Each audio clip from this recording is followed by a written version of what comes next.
This conference is being recorded. Only the main conference is recorded. I call the meeting to order of the Underground Safety Board this morning, July 11th at 9:03 a.m. Good morning, everyone. We're back to our second day, starting with item number 16 for the One Call Center updates. Yesterday, we had Mr. Wingate present the metrics. We had a lot of questions and comments about the metrics, and I guess we could just turn it over to Mr. Wingate to continue where we left off, and perhaps we can, if we have some of those questions that we can answer. And you can hear me okay, even though the light's still okay. All right. Good morning, everyone. Thanks for letting me resume. And I was able to correct all of the data that was incorrect from yesterday. So if you want me to go back, I'm happy to do that. On the first slide there, which is our kind of the summary of year to date for both centers, our correct volume from tickets created online was 444,408. So that was one of the numbers that I updated there. That's the only change on this particular slide that was different from yesterday. There was, let's see, on the electronic positive response code usage, which is on slide 10. Although we can talk to any of these others if you want to revisit any of the ones from yesterday. But on slide 10, I corrected a couple of numbers that we didn't have all the way updated on that, and the most notable one is actually on slide 12, which was the one about or 999 codes, no EPR response supplied by the required time, and we had 166,000. Yesterday, that number was lower. We were missing a couple of months in there. So anyway, that's where we're at, 166,000 on that. While I'm thinking about it with the ACE Tickets member VOS, that is actually correct, but those two reports show slightly different things because on, sorry, I'm hopping around a little bit, but on slide 9, where it has, sorry, Amber, thanks for keeping up with me. On slide 9, where it has tickets by type, this is a raw stamp from the system. In other words, let's say we have somebody create an ACE ticket online, and then our staff is doing quality checks on that, and we find that ticket can't really be an ACE ticket, such as a road construction project, and we call that excavator and say, this can't be an ACE ticket, you're going to have to cancel it and do a new one. Well, then that shows up as two ACE tickets in terms of the stamp, because you have the original one that was created, and then it's canceled. But in an effort to provide this board and you in particular, Member Voss, a true picture of what's happening with ACE tickets by county, that other report that breaks it down by county removes those ones that we canceled. So that's why the numbers are slightly lower on that other report, because it removes the invalid ACE tickets, so to speak. That explanation makes sense? That answers my question. Thank you. Yep, you're welcome. Okay.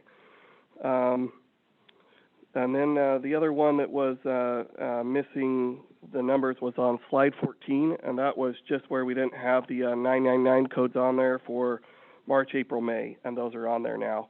And that was also corrected on the previous one where it had the year-to-date that adds up to 166,000 on our 999. So like I said, those numbers are lower than they've been in previous months. So kudos to our member utility operators in Northern California who are making some progress in that area. Are there any questions about these stats from yesterday, or did everyone, dream about these stats and now you're feeling good? Okay.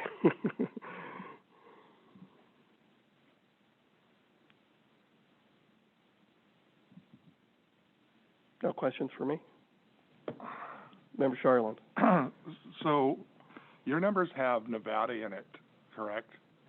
Only on calls answered, not calls in which tickets are created, but actual calls answered. So that would be on slide 2, that would be like calls answered volume. You see there's 91,142. Those are actual calls answered, but again, some calls, and the reason why we can't separate that out is because some calls are people in Nevada but who are digging in California and vice versa, and then some calls are someone who creates multiple tickets, and some calls are create 0 tickets. So we're not able to separate that out. We can do it on the ticket side in terms of once the ticket's created, then we can give you all the metrics. So for example, on slide, let's see, which one is that?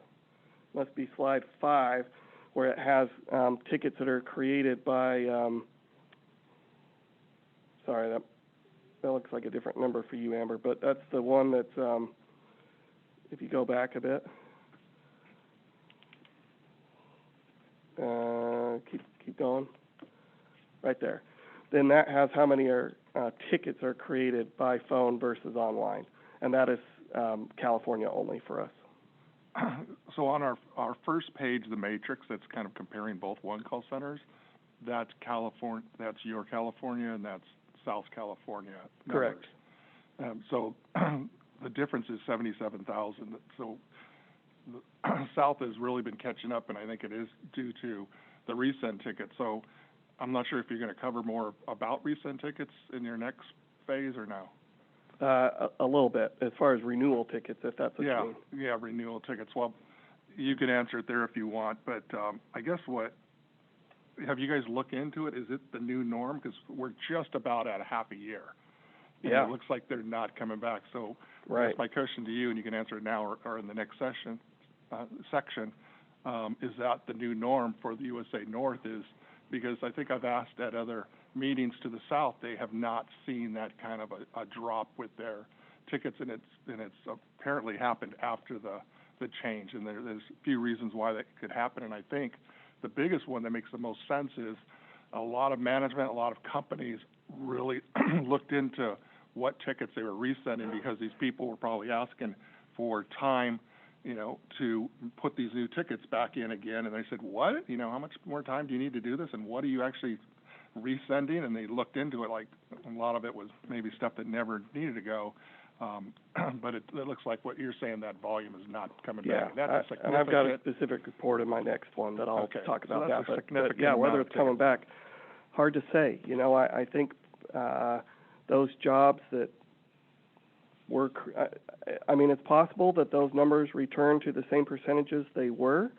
As far as new tickets that have been created this year, if they get renewed, but I think the numbers we're seeing are the drop-offs from the ones that didn't get renewed, that should have been purged but weren't, due to them, to excavators not managing their, there's a number of reasons, but I think most likely the most common cause is miscommunication between the crews and people at the office who are keeping the tickets active, where they're not telling them, hey, this job is done, and someone at the office is saying, hey, they told me to update this ticket until they tell me to stop, and no one told me to stop, so I've just been doing it.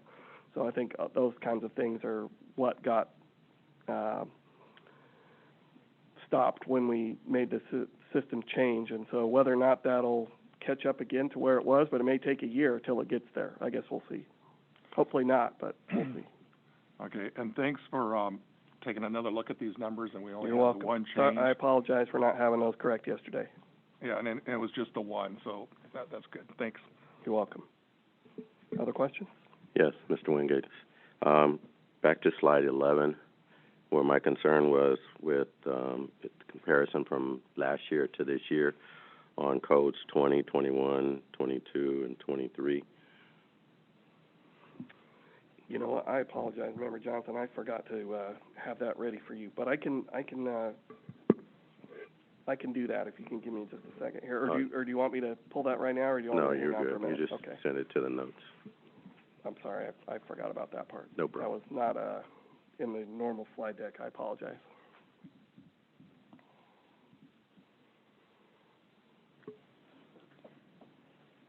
Do we have any additional questions? Thank you so much. And I think we have some cleanup to do. Madam Secretary, we didn't take roll, did we? We probably should. So thank you, Marjorie. Marjorie is keeping me honest over here. Oh, Carl is keeping me honest. All right. Madam Secretary, if you could please call the roll. Bianchini. Here. Garland, Here. Del Toro, Here. Johns, Here. Johnson, Present.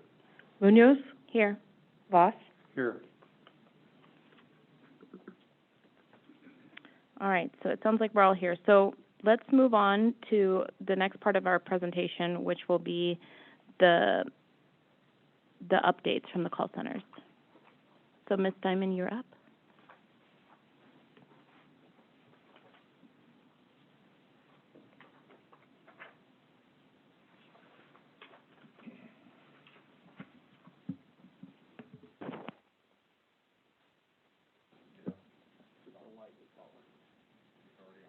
Oh, okay. Did I turn it on? Thank you, Madam Chair. My information, I'm going to start with answering a couple of questions that were brought up yesterday. To answer your question, Chairman Munoz, about members being able to see how they are doing on their own EPR and things like that. DigAlert members do have access to that. When they become a member, we give them a login to be able to update their contact information, to be able to resend tickets on their own, and the EPR information is there for that member as well.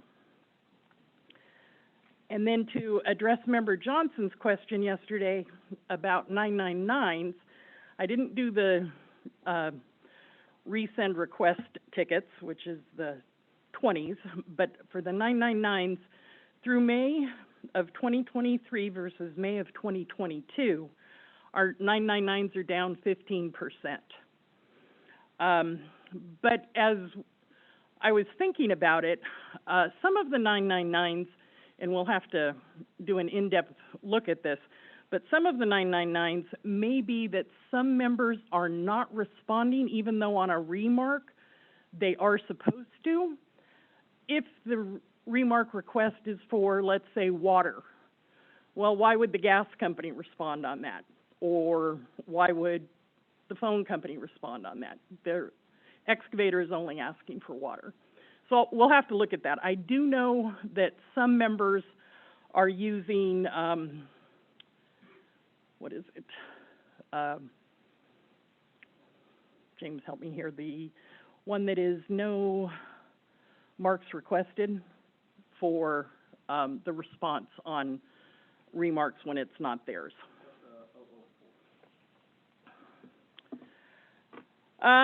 Moving on to our outreach updates.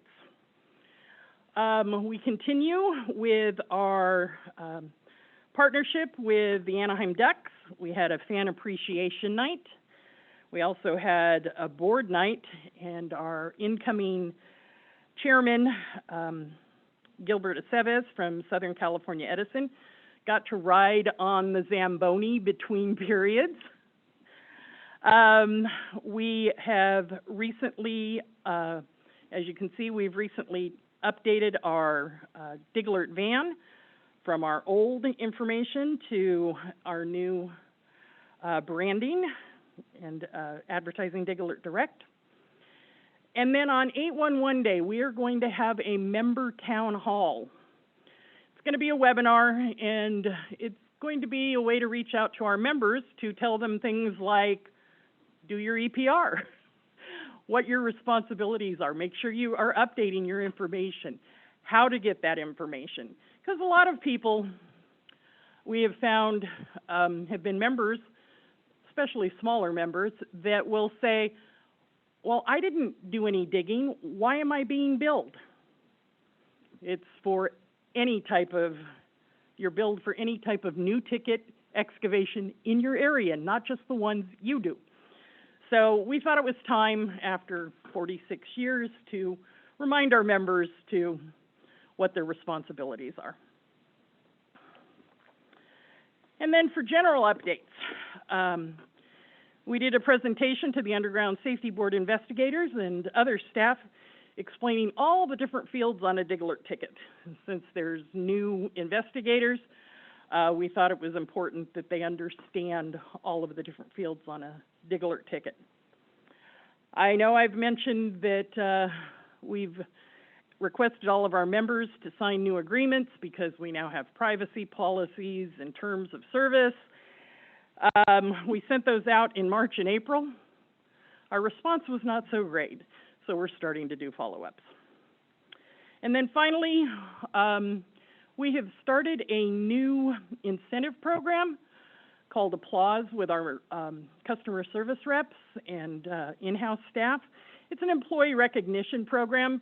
Since people aren't all in the office anymore, it's a way for them to connect. They wish each other, you know, happy Monday or yay, it's Friday type of things. It's kind of like Facebook, but only internally for the for the customer service reps. And people seem to be enjoying it. And that's all I have. Any questions? Ms. Diamond, you talked about updating the contact information. Are all the members able to update all their contact information and see everything? If they email a customer service rep to update, can they confirm that it was updated, or can they do that themselves? It's done online, and yes, they can see that. Okay. And I would assume that that's the same for the north, or is it a different process for the north? Okay. It's the same for the north. Okay. And then you talked about the EPR stats being available to the members. And I guess I'll ask the same question. How hard would it be for us to set a goal and then see where they lie according to the goal, like a percentage? Well, since EPR is, we don't control that. Mm-hmm. It's our members. I don't know how we could set a goal for them to say we want 90%, because we can't really force them to do it. We can tell them, because we're not the enforcement agency. Right, but just telling them where they are so that we can have clarity. As we heard yesterday, there was a belief that they didn't know that they were supposed to respond, just so that there's another reminder out there that you're supposed to have a positive response of some kind. Well, I'm hoping that with our town hall that we're going to have on 811 Day, that will help reiterate. Mm-hmm. I've also put into my notes to send out to all of our cities and counties a reminder that they need to be doing this. But actually, all of our members need to be. It's not just cities and counties. And then when you talked about the April and March, you didn't get many responses. What did the percentage of responses look like for updates? Let's see. I think we've gotten about 150 out of 800. Okay. And is that typical? Yes. Yeah, that's not good.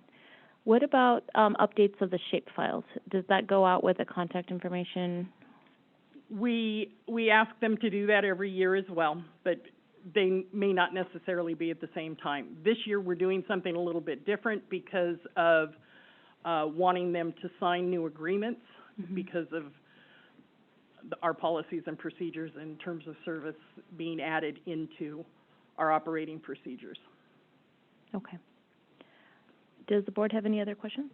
Yeah, Member Bianchini, Ms. Diamond, are you able to track, like, let's just say the 10 biggest offenders of the non-electronic response? Yes, we can okay. see that. And Mr. Wingate, you can do the same? Okay. I'll save that for item 17, but I just wanted to ask first.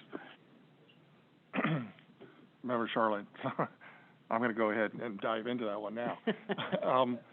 So would you agree with what James said, that there are people that are doing EPR and then there's people that are not doing it at all?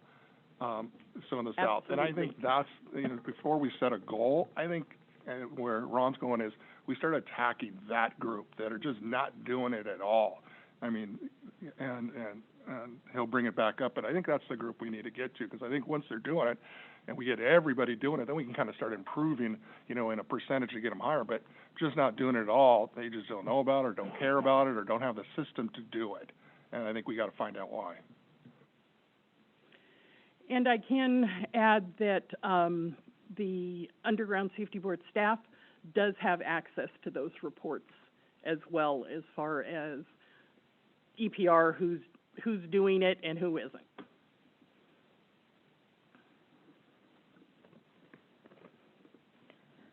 All right, thank you, Ms. Diamond. Mr. Wingate?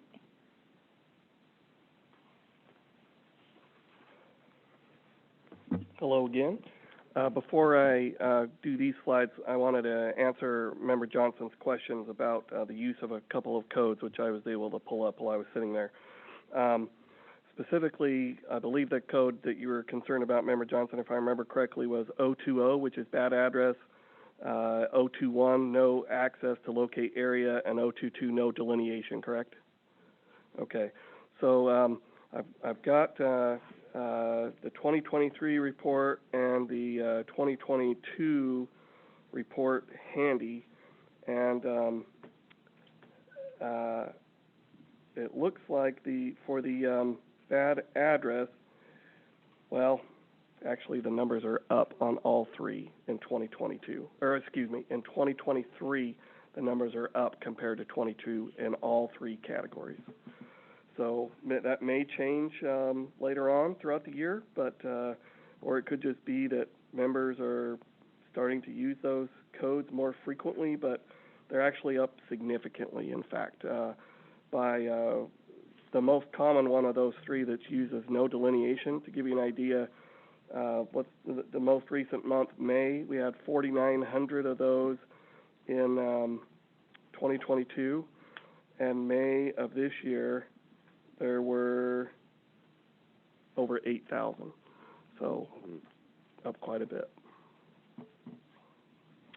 Okay, for my slides, first I wanted to start with technology updates. You may recall that when we launched our new ticket system in December, the goal was, one of the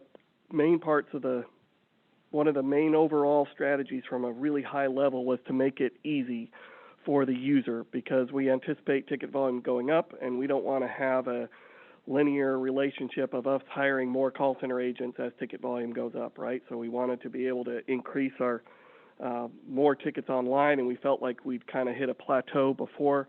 And so the goal was, one of the key hurdles is ease of use. And so we changed to have Google Maps be the base map, because everyone knows how to use Google Maps already, right? So that was great from a training perspective, because everybody already knows how to use it. The downside is that we are somewhat tied to Google Earth or Google Maps or Earth, their limitations. For example, when you type in an address in Google and it drops a pin for you and then gives you directions how to get there and so forth, well, part of the process of creating a ticket is, first you have to, the map is zoomed out to space, right? If you're in Google Earth, you're viewing the whole planet, and it wants you to give somewhere to start before you can draw your polygon, instead of manually zoom, zoom, zoom, zoom, zoom, and then draw it. So on our software, when you key in that address, it drops you the pin or the intersection, and then it zooms there. But then as you draw the dig site polygon, if your dig site polygon actually touched a different address than what you entered to get you to the vicinity, Google would try to be helpful and change the address to where you actually drew it. Well, the problem was the user didn't know that was happening, and so we had some tickets early on where that got changed, and people were, wait, that's not what I put in, and they were frustrated. So we were able to have Pelican Court build a warning, basically, that says, this is different than what you originally entered. Do you want to go with what you originally entered, even though your dig site polygon touches someplace else that Google thinks has a different address, or do you want to accept what Google is suggesting? And so now it's front and center in their face. They can't ignore that, and you have to click yes or no before you can proceed. So that's a good safety tool that I wish we would have had it immediately from go live, and it took us a while to get it, but it is there now since our last meeting here in April. So when we got that added, and so there's a video that talks about that that we made, and we sent a broadcast message to all the members, and we've had good feedback from excavators who appreciate that. So that's a big step for us on the technology side. We also had a request. This is something that we didn't anticipate having as much feedback about it originally, and which is that, you know, when we send a ticket to a utility operator, they can look up that ticket, obviously, from when we deliver it on their side, but if they misplaced it or lost it, they can log into our system and view tickets that they received. But from a privacy perspective, we had that somewhat locked down where they couldn't see the positive responses from other members. So, for example, if I'm Wingate Water and I'm in the field and I'm trying to get a hold of this excavator and they're just not returning my call, and I'm frustrated and I'm debating about how I'm going to code this response, I want to check with the other locators who also got the ticket and see what they did. I couldn't see their responses because I'm not part of their company. It's none of my business, technically. But we had a lot of requests from members saying, nope, we want to be able to see each other's. And so we didn't have that feature built in when we went live, but we have it now. No login required, no credentials, to allow those excavators locators in the field to see the responses from each other. And also it's a generic for excavators, where sometimes somebody at the office created the ticket, but there was a last-minute change, and there's a new foreman, and he doesn't have that ticket, and he wants to be able to look it up without having it be shared to him specifically. So it kind of is a step backwards from a privacy perspective, but in terms of practical, on the ground, we want a status update of what's happening right now. It's an improvement. So that is now in place. So now you can go on our website, and if you have a ticket number, you can key it in and see the responses and who got the ticket. No login credentials needed. So That's an amazing feature. you like that one? Yeah, because a lot of times we'll get everybody going, you know, marked, locate, my locations are there, and then we get one guy that says, couldn't find any white marks on the ground. But it's kind of hard for him now when he can see the rest of everybody else. You know, True. He just didn't go there was Yeah. the whole point. So now it is more readily accessible if you want to say, look, everyone else, So that is there. And again, I apologize that we didn't have that on day one, but it's there now. And then there's a couple of links on that slide if you want to watch the video or see the email blast that describe those things. Can we go to the next one, Amber? Also, we are testing a planning and design, not taking away anything that this group is doing, but you may recall that on our previous system, and we had where you could go in and draw it's not a ticket, but you could draw an area of interest on the map, and it would generate a list of contacts for engineering contacts, so the designer could then email those engineers directly and say, here's my project, what do you have in the way, and they could coordinate, right? And we didn't have that when we went live. As far as we had it, but we didn't have it open to the public, and so we've had people just contacting us directly, and then we're looking up and giving that information, and it's been a hassle for us and the engineers who want that information. So we finally got one in place, and it's going to be a little different than what we had before as far as instead of just giving the list, we're looking at having an option for our utility members where they can choose to be notified by that automatically. It won't be a ticket, because again, we're not trying to step on your toes as far as the process you're working to define through hopefully statute or regulations. Still better than nothing that we have now. But anyway, it would be a little more efficient option where we could also tell our operators who are affected by that to say, hey, heads up, you may be hearing from Wingate Engineering because they just drew this area, and so it's kind of a little more proactive to tell them about it if they want to opt in. But again, this is not required by law, so it's voluntary at this point. But anyway, it will look like this.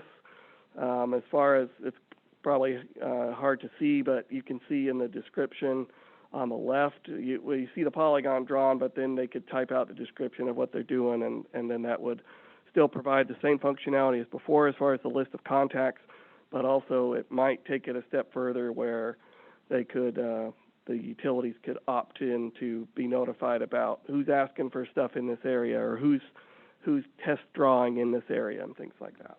So anyway, so that's still in, I don't know if I'd even call it beta testing right now. We've actually we did give it to Tony's team to poke around with, but we've only given it to one engineer, a guy who we think is a good engineer, has access to it. So that's the only one who's poking around with it so far, but we'll keep you posted as we get there. Mr. Winnick, I have a question. So is that emailed to a specific email address, or is it sent out? Are you looking at sending it out through the regular distribution? No, that would go to a specific engineering, we would let the member designate where they want it. So if a large telecom wanted to send it to Tulsa, for example, they could do that, or an engineering department at PG&E or something like that. But it would be different than the regular ticket delivery destinations. Thank you. Okay, Amber, can we go to the next one? So this is just page 2 of what that would look like. This is what the engineer, or what the designer would get for their confirmation as far as the list. Just kind of a summary. It's a little more,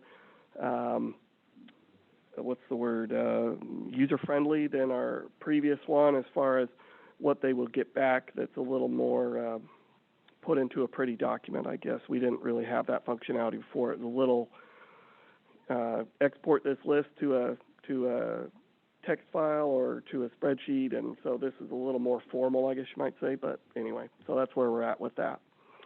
On the next one, I wanted to talk about some of the outreach stuff we've been doing. The early part of the year, Q2 in particular, is a time of year when there's a lot of national stuff going on, and so we've been involved in some of that. Arizona 811 took the lead on organizing a campaign related to NASCAR, and there's a driver, his name is Josh Williams, where he had now, if you're familiar with NASCAR, which admittedly I know very little about, you cannot get a whole car. It will cost millions of dollars to get a whole car. So if you want to get, a square foot, you can maybe get that for $500,000, something like that. But anyway, this guy, we have a Call 811 on his car, and part of the circuit included some races within our territory, including one in Sonoma and one in Las Vegas, and so we chipped into that campaign, and so there was some an 811 branded car going around in Northern California and Vegas, and the driver goes around and does PR stuff, and you can take your picture with them and things like that. So that was kind of a big deal. On the next slide, we also had the Kentucky Derby. This is again is a national effort. We actually take the lead on this. We have a employee, our marketing and education coordinator, director, has a background in horse racing, and so we take the lead on that and provide the boots on the ground support. There's quite a bit of, this is more than you care about, but there's quite a bit of tradition with that. You cannot just go online and say, I want to hire this jockey. Those negotiations are in person, and so we have him in Kentucky for a week before the actual race that lasts, minute 30 seconds. And to handle all that, but we give them the attire, and if it's rainy that day, they have different pants than the other day, and, these are like waist 28 or something like that. So but anyway, we have all that stuff, and then this year we did not win, 20 horses, you got to be good to win, but we have won it actually twice in the past. I take zero credit for that, but we have won that twice, and so then all of a sudden your money, you just got millions of dollars worth of exposure for roughly $10,000 worth of investment. So we're still ahead in the long run for advertising this way. After this one, we've been doing some in-person events quite a bit lately. Now that COVID's on the back burner, knock on wood, we've had a lot of requests from our members and from excavators to do in-person presentations.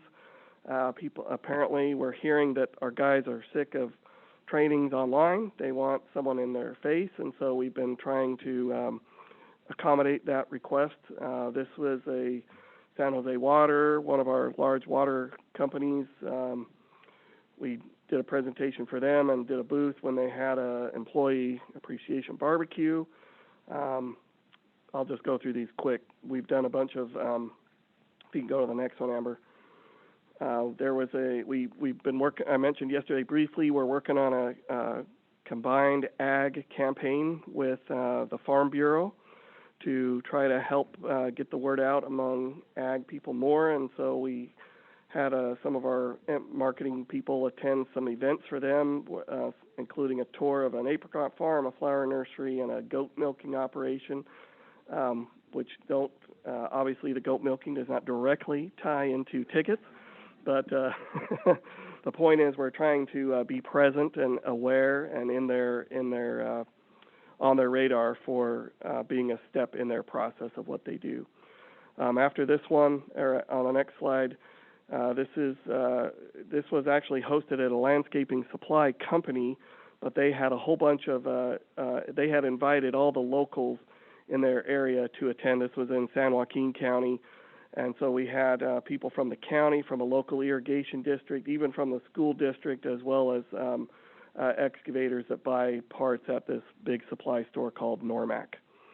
And then after that, the next one, these are just some examples of some of the in-person things we've been doing. That's Chris Botting on the top right, who's our education coordinator, and he used to be a pipe fitter, and so the contractors view him as having some street cred, so to speak, and he's a good presenter. And so those are some of the ones we've done so far: Fresno, Sacramento, Santa Rosa, Concord, Salinas, Santa Cruz. So, and those are the in-person ones, but we've also done some virtual. So he's been very busy this year, and that's been good overall. And it's about, again, the 811 process overall, but there have been some that are customized to the new ticket software, and others that are specific to the law, depending on what that group of stakeholders request the presentation to be about. So we try to customize it to what they want instead of just having, we have one presentation. Do you want it? Yes or no? We try to accommodate to help where they have requests. Okay, now let me get into, any questions about the PR before I switch gears here? I have a general comment, Ms. Yes, ma'am. Wingate. I love the PR, but I would love to see a couple things included. I'd love to see, as Member Del Toro always says, the boots, right? So we have a lot of excavators that attend soccer games and the PRCA rodeo. I'd love to see more events where, the actual boots are at those events, because the Kentucky Derby is amazing. But I don't know that there's a lot of excavators that are out there in the, that are in the trenches. For sure. That would have that exposure, right? And the same thing with NASCAR. It's awesome, and that's a percentage. But in California, there might be a greater percentage of our actual boots at maybe a soccer game or something like that, an ASO game. I'm sure they're all at ASO games with their kids, right? But I would love to see something like that. And I just am really partial to the rodeo, so I think that would be a good way to see. We can look at rodeos. That'd be soccer, awesome. We can look at that too. We have done a lot with baseball, but that's been ongoing, and it's not new, so I didn't put anything in here. But if you guys have been to an Oakland A's game where we turned the foul pole into a giant shovel, that's been an ongoing thing we've done for 4 years with them, and that's an expensive campaign. If you've ever looked into Major League Baseball advertising, you're 6 figures. It's significant. And we have done smaller things with mostly Nevada with the Reno Aces and the Aviators for minor league baseball, but we can look at that for soccer. That's a good idea for soccer. And the rodeo, I don't know if we've done any attempt on rodeo, but that's a good idea. Those are literal boots when you're talking rodeo, so yeah, okay. And that'll actually help promote homeowners too, the same token, right? Right. That'd be great. Great idea. And we do stuff for homeowners as far as like a lot of cities will have a safety fair and they'll ask us to do a booth, and we've done lots of those. And so I just kind of gave you the bigger stuff, but actually, if you're interested, I could give you kind of hesitate to ask you that because, of course, you're going to be interested. But we have a list of all the events that we do, and I could provide that if you prefer to see a more detail. It includes how many attendees and things like that as well. Okay, One other more PR question. questions? Yeah, one more question, I'm sorry. On the call811.com, so there's a URL that you can put there, and it takes you to the list of all the 811 centers across the country, right? Correct, yeah, that URL is owned by the Common Ground Alliance, and it has a map, and then you click your state, and then it'll give the number for whichever state.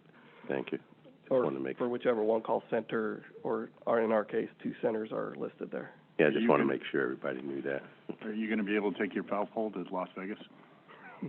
You know, it's funny you say that. We've actually been talking about it to see if we can do that, because that's still our territory. But this is being recorded and streamed, right? So I probably shouldn't go into too much detail about that. But Nevada's only 10% of our ticket volume, so it's hard to make that kind of investment when the members from Nevada are not contributing as much to the budget as the members from California. So we'll see. Mr. Wingate, it's excellent outreach. I'm really impressed. I'm curious, Ms. Diamond, do we do that in the South as well? Outreach? Going to companies and all that good stuff? I don't think I saw.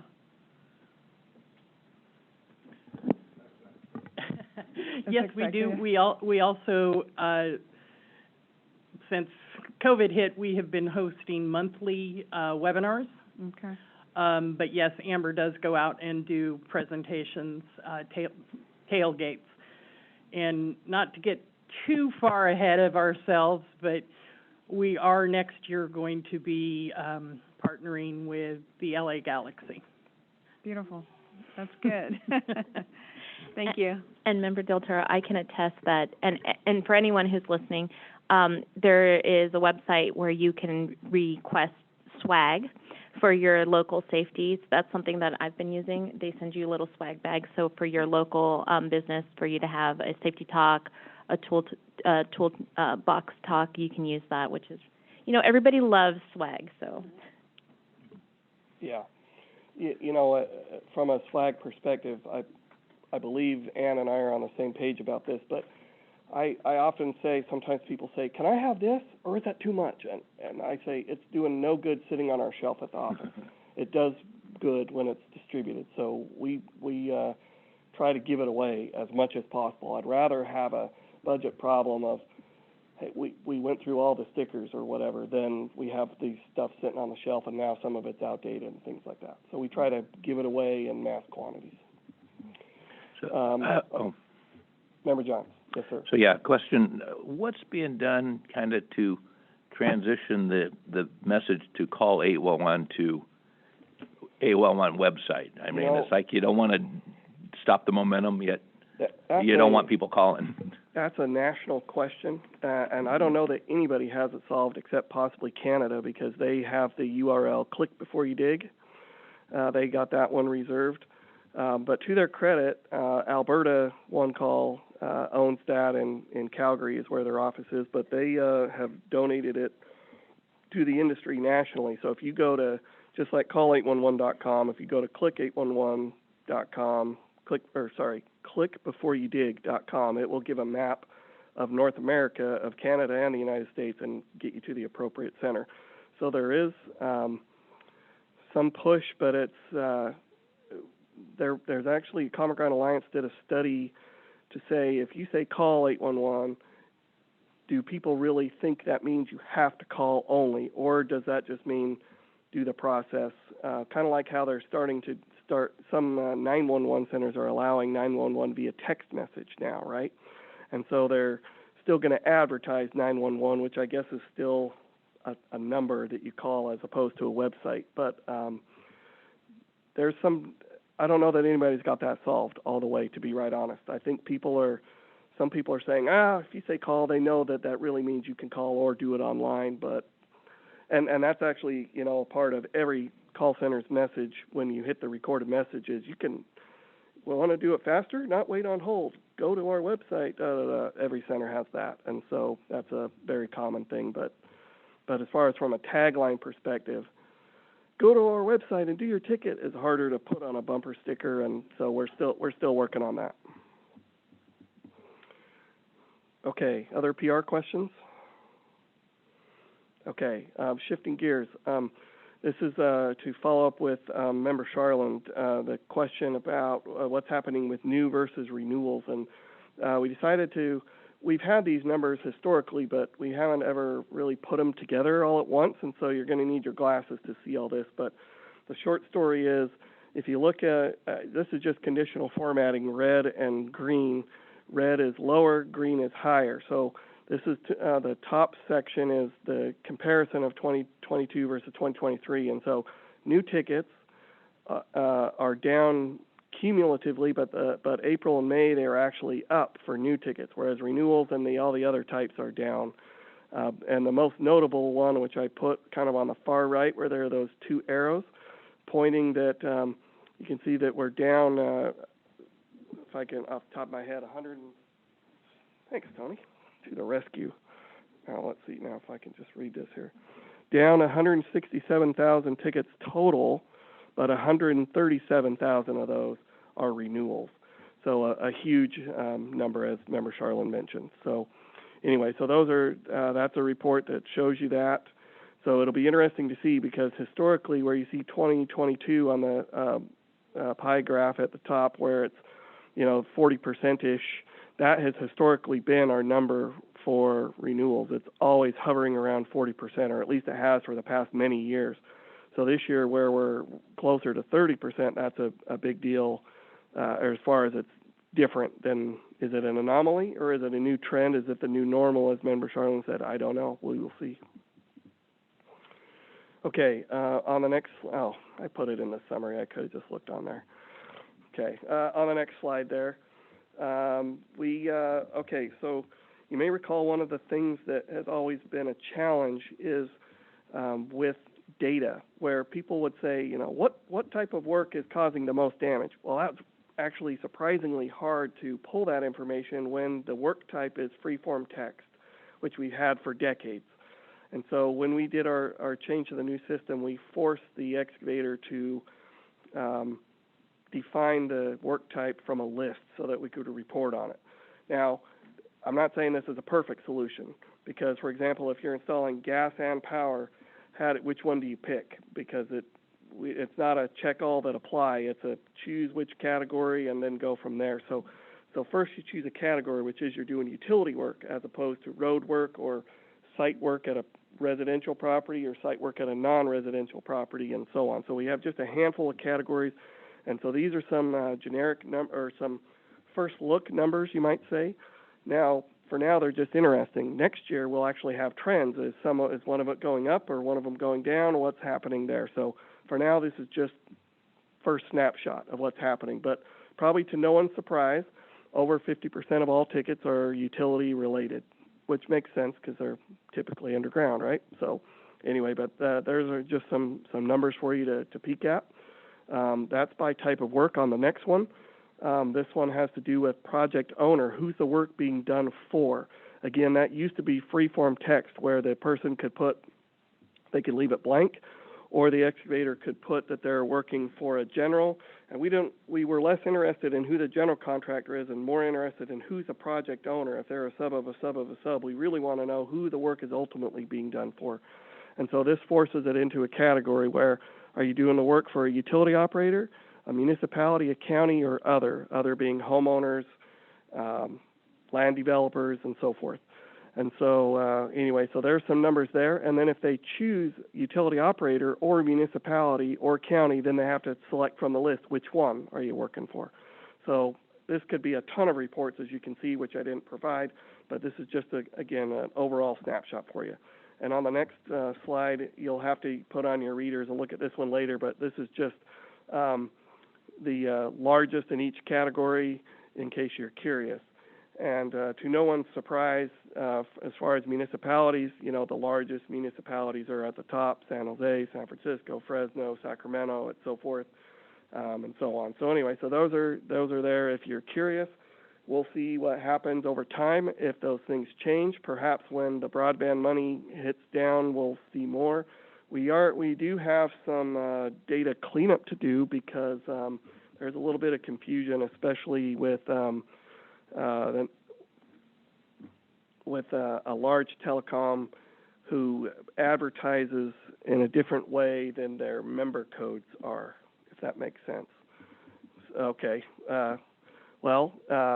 AT&T, if the excavator sees AT&T on the list, it says AT&T transmission, but AT&T California is the name they give to transmission. Pacific Bell is the name they give to distribution. Far more tickets are done related to distribution than transmission, and excavators are selecting the wrong one, and so too many times they're putting not on the list, and they're really on the list, and they're not taking the time to find them on the list, and so we need to make that a little easier. So this is a first stab, a little uncharted territory for us, but we'll see if we can't clean it up going forward. But still good information compared to what we didn't have before and couldn't tell you. Okay, is that my last one? Yep, that's it. Questions? Member Charlene, so ticket by type of work, and you're giving us some statistics to kind of give us a general, this is what bucket they're falling into. And that's helpful to see in a general sense of what's going on. But the other side to that of what we had before was exactly what they're doing. You know, so it's not road project, it's, hey, we're doing this to the gutter, you know, and they would explain it, and that kind of focuses locators on exactly what the work area is.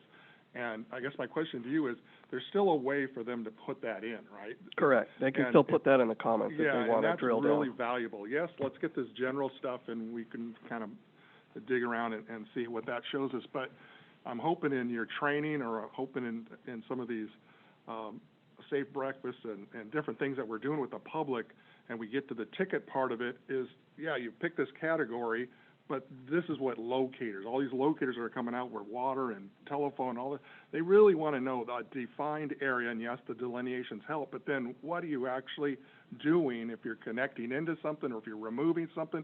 Those are all valuable things, and it helps the excavator in a roundabout way, because if we can clear it and tell them, hey, you don't have to do all this kind of stuff, it's very valuable to them also. Absolutely. So I just wanted to point that out, that down to exactly what they're doing is really helpful for locators and benefits the excavator or the person digging.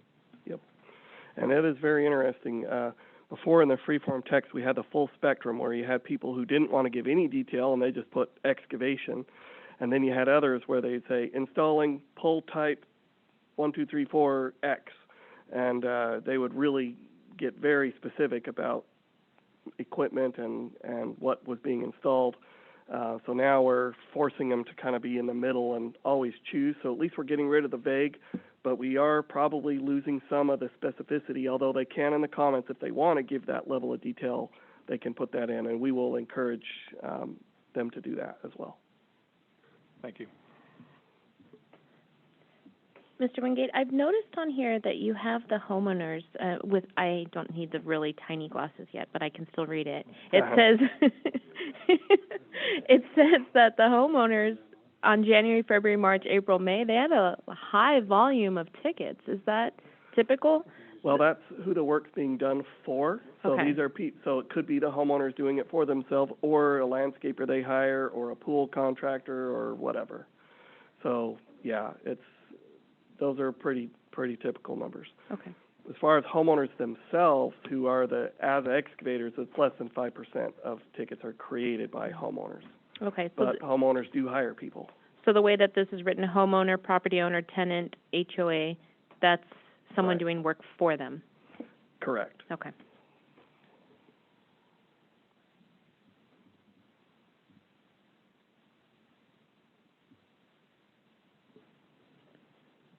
Do we have any additional board comments? Yes, awesome. Thank you so much. You're welcome. Thank you. So before we turn it over to item 17, let's see if there's any public comments. Does the public want to make any comments? Anybody on the webinar want to make any comments?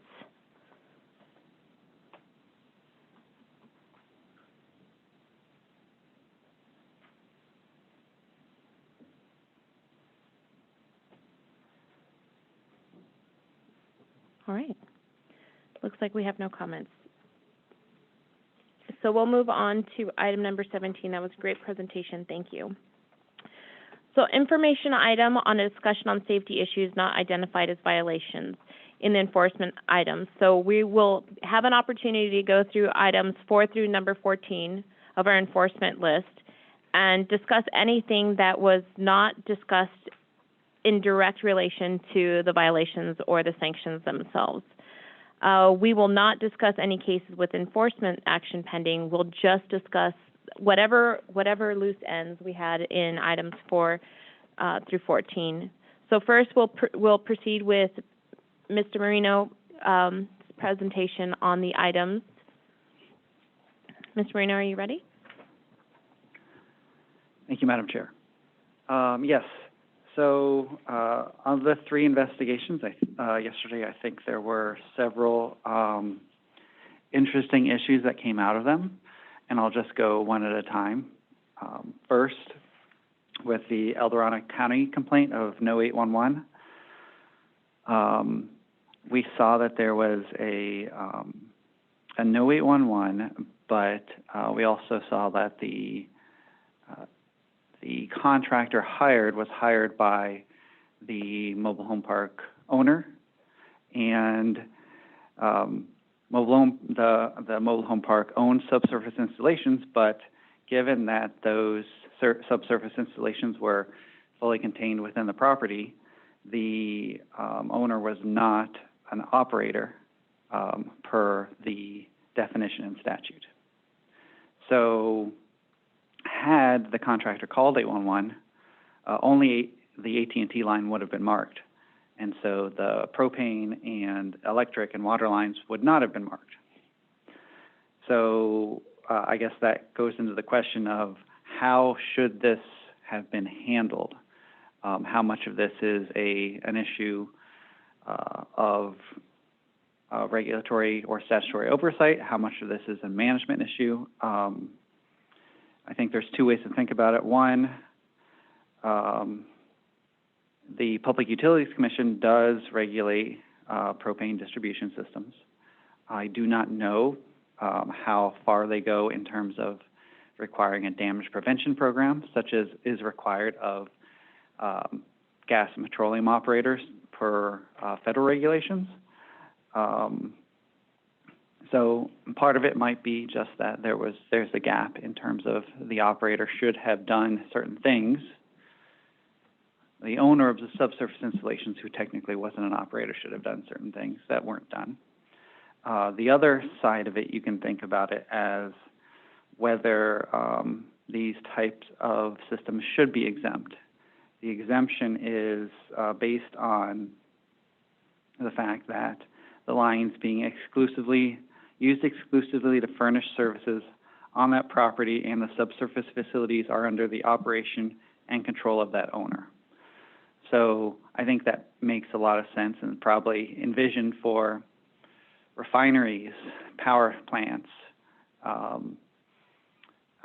chemical plants. I think there's a lot of reasons why they would have tight control over their facilities. It might not necessarily apply so much for an owner of land where there's a bunch of residents. So I think there's a couple ways to think about it in terms of whether this is something that is should be tighter regulation on the mobile home park owner to make sure that they are managing their systems, they're keeping maps, they're informing their contractors, or whether it should be in the 811 law. I don't know and don't have information for you as to which way is the better way to do it, but just something to consider. Member Bianchini, mobile home parks are regulated by the state. The state of California has their own inspection and thing, and we have to make, before when I owned the utilities, we had to have cathodic protection. We had to prove we had cathodic protection. We had to have our 4 or 5 meters tested every other month and making sure that they were accurate and so forth. So the state is the governing body of a mobile home park, and we're part of that. So I guess maybe part of my question is, do you know how much of that is Public Utilities Commission versus Housing Community Development? It's Housing and Community Development is what it is. I mean, I only have 2 PG&E electric and gas is now in my park, so my secondary system, which was gas, but there was a master meter, comes through. So mine has to be USAID if anybody's gonna dig in there now, because an outside utility is in the park. But I still own the water and the sewer and stuff. And maybe that's a good point, and you might want to elaborate, but I know the Public Utilities Commission had an initiative to incentivize the gas operators, at least on the gas side, to take over the systems of mobile home parks, because mobile home park owners weren't necessarily considered as experts at running a gas system. I don't know how well that, I know it was in a pilot project several years ago. I know we have staff who's actually worked on some of that, and I know. Still is. We were in phase 2 of the pilot, and my understanding is the pilot program's still going on with that. But yeah, it's a better program because, I grew up in utilities, so it wasn't a big deal for me, but I know a lot of other park owners in my area have a lot of questions about it. Member Johns, I think this is an example of you did have an AT&T line in that facility. Calling 811 is the right thing to do. I think we don't want to downgrade that in any way whatsoever. You could have a transmission gas line underneath it that's, part of the easement of the property they don't know. I think it's still in the best interest to continue 811 call before you dig, just to raise awareness of what's in the area. It's better that the operators make that decision and not some guy who says, well, it's our mobile home park and stuff. And then, by experience, I've been kind of involved in doing some utility research in mobile home parks, and there is overlap. So you'll find that there's gas lines, and then they tie into it, and really the mobile home guy recognizes from his distribution center, and then he distributes it. But there's still the feeds and things like that. So particularly in that case, I would say we want to enforce call before you dig, or click before you dig. And then likewise, you talk about refineries and facilities like that. I know most of the oil companies, things like that I deal with, they take it, they'll call 811 or make a ticket even on their own properties, because they have different companies coming in and their feeds and stuff. So they recognize the importance of it. And I think we as a board should not downgrade anything like that. Just in the, it doesn't hurt to do it. It doesn't create that many more tickets, and it's in the best interest of the public. Member Johnson, I've had a lot of experience with the mobile home parks, particularly in the cases where the utility was having to maintain their own facilities or installing new facilities. And in a couple of occasions, I did have to go to the Public Utilities Commission because the owner of the mobile home park refuses to locate the things that they own, like the water, the gas, and those type of things, even if it's a master meter situation. And you have contractors that are working for utilities that will not go in because if there's gas, they don't want to strike the gas and have something happen to them or their employees. So it's something that has to be fixed because the mobile home park owners, they have an additional cost that they don't expect, and that's hiring a locate company to locate their facilities. So. Yeah, and Member Johns is right. In mine, the master meter for my gas was in the center of the park, and then I had to go around it with the rest of the gas lines themselves. So it's a requirement. The master system has to be located. And so that is outside the 811 system, but presumably some sort of. No, it was 811. My telephone and power was overhead, but that gas line it was right in the center of the park, came down the driveway and was in the middle of the park, and then my distribution was from there, all around it. So anytime you had to dig or anything else, you still have to have that located. I think the question perhaps is, do mobile home park owners have to be members of 811? because I think it's a good practice for us to call, you know, any situation, whether it's our own property as a manufacturing facilities or whatnot. But the question really is, should they have to be members? And if so, how do we prepare them for that? I'm not, you know, I would say no, but they have to we're required to have the maps of our own utility system, on there. And now I have as-built of the new system as well, but, to that end, my sewer is strictly on my property, it's septic and everything else. My water is an independent meter on the outside, and the only thing, you know, that I always used to have, you know, tagged was that gas main, the 2-inch main that came into the master meter. But AT&T and PG&E Power were all up overhead to a master meter that came into my laundry room, and I distributed from there. So, you know, any excavator that's coming in there knows that he still has to call 811, even if it comes back and it says no. But as far as concerned, if I'm hiring somebody, I'm laying the guy out. I show him where I don't want to repair his brake.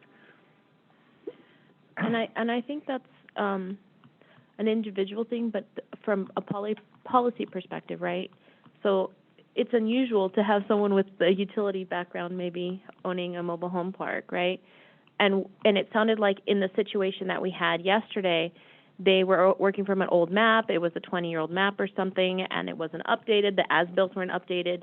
So does requiring a membership encourage updating of the as-built? Does it encourage that transfer when a new company comes to manage it, that there's some kind of traceability? Because I think many individuals might want to do the right thing, but requiring from a policy perspective might be, could have avoided some of the situation had everybody known where the as-builts were, where the lines were, because it didn't seem like they knew.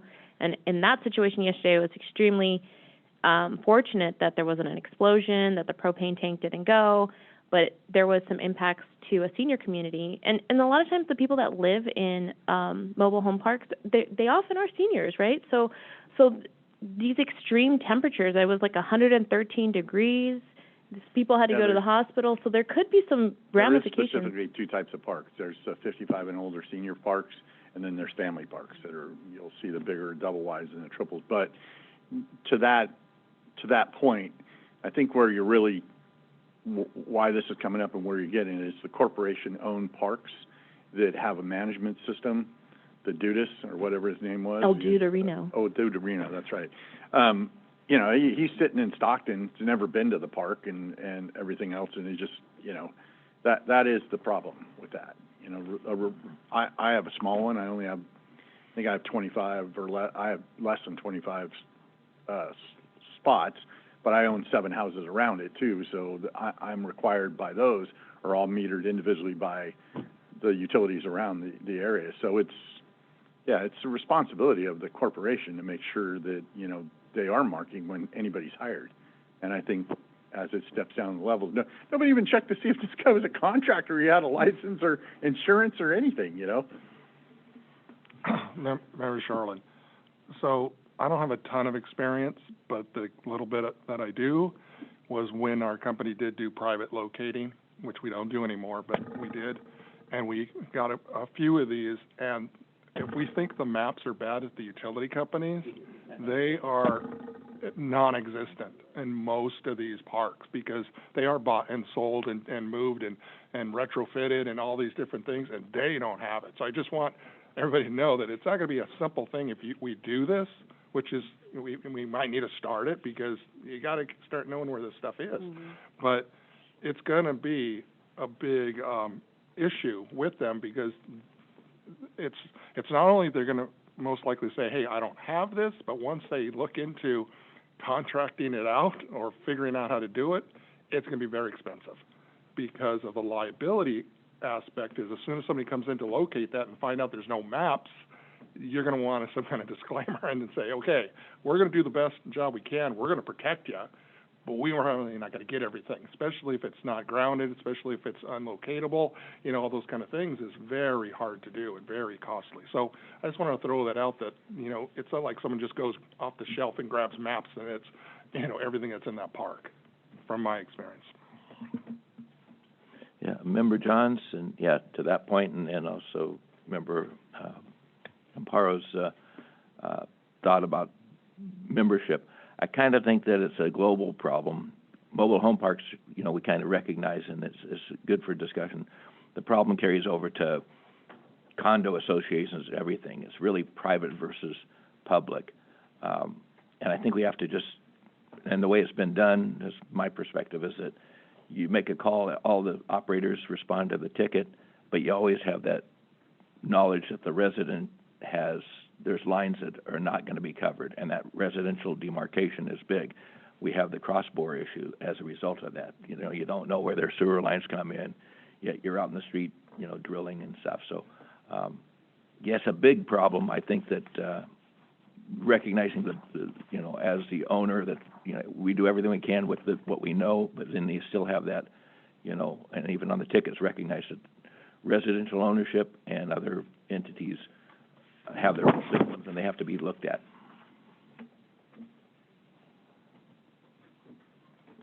So is the question, do they have to be members, or do we want anyone excavating on the property to call in 811?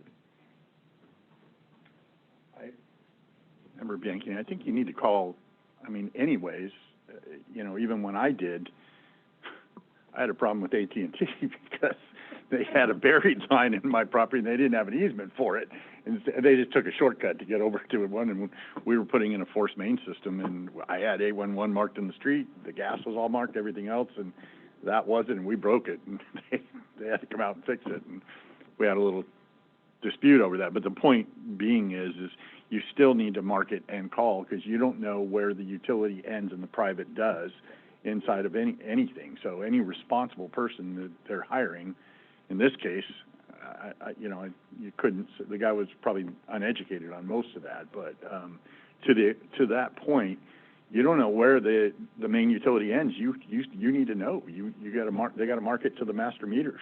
But who's accountable? Are we saying the mobile home park owner is accountable? Well, the contractor ultimately is, but the mobile home park needs to ensure that he is USAing. When I had the power and the electric put underground in the pilot program, I was out there with the guy every day showing him where my utilities were, and he still broke one or two. It wasn't a big deal, but the point was I'd mark it out for him and everything else, and he knew where the master meters were for everything. So, and I showed him how to turn it off to the water when he broke it twice, but it happens. Yeah, but I think the mobile home owners have responsibilities here. They have 100%. some skin in the game. And it's just not on who they hire. I think they both play a part in that. So. Yeah, I mean, I checked to make sure that he had a USA ticket on that. And it's similar to GCs. They're responsible to their subcontractors, right? Yeah. If you look at the general contractors. Yeah, So I was surprised that we didn't find the owner of the mobile home park, because they're the ones that should be doing the due diligence and making sure that whoever they hire are at least licensed. Right? I mean, this guy wasn't even licensed. So I think to Member Johnson's point, the question is, where is the gap in policy, right? So there's a couple ways to approach this, and I think to Member Del Toro's point, if there's some accountability someplace, maybe there's not such a big gap. So if the mobile home park is acting as a contractor, then perhaps they need a contractor's license, right? Because they are repairing and responsible for that asset management of everything they have on their property. Or are they really owner-operators of the subsurface installations, and at which point are they responsible to be members of 811? So I think what we're trying to identify is, how do we encourage accountability to prevent catastrophic things from occurring? How do we drive that in perhaps an area that we have frequent changes of land management, property management, ownership, and the priority, because of expense, as Member Charlene is saying, may not be on updating the as-builts, and there may not be that expertise. So there could be a couple ways to approach it, but all of those ways, I think the policy has a gap now. And So I guess we don't know the answer to your question is what's the approach? That's the problem, is that if they were required to have a contractor's license, we could have the jurisdiction on any kind of, NOPV could have been the State Contractors Licensing Board for the mobile home park. If they were required to be a member, it could have been, us. But as it stands now, there's the gray area. So I guess that's the discussion point. And Mr. Marino, correct me if there's a different entity. You did talk about the state, but maybe there's gaps in what the state has to offer. So maybe there's some kind of matrix we need to look at. I think it gets a little complicated, once we get into contractors, not contract law, contractors law. And in this case, when you have an unlicensed contractor, it makes it a little more, even more complicated, and we're not the experts on that.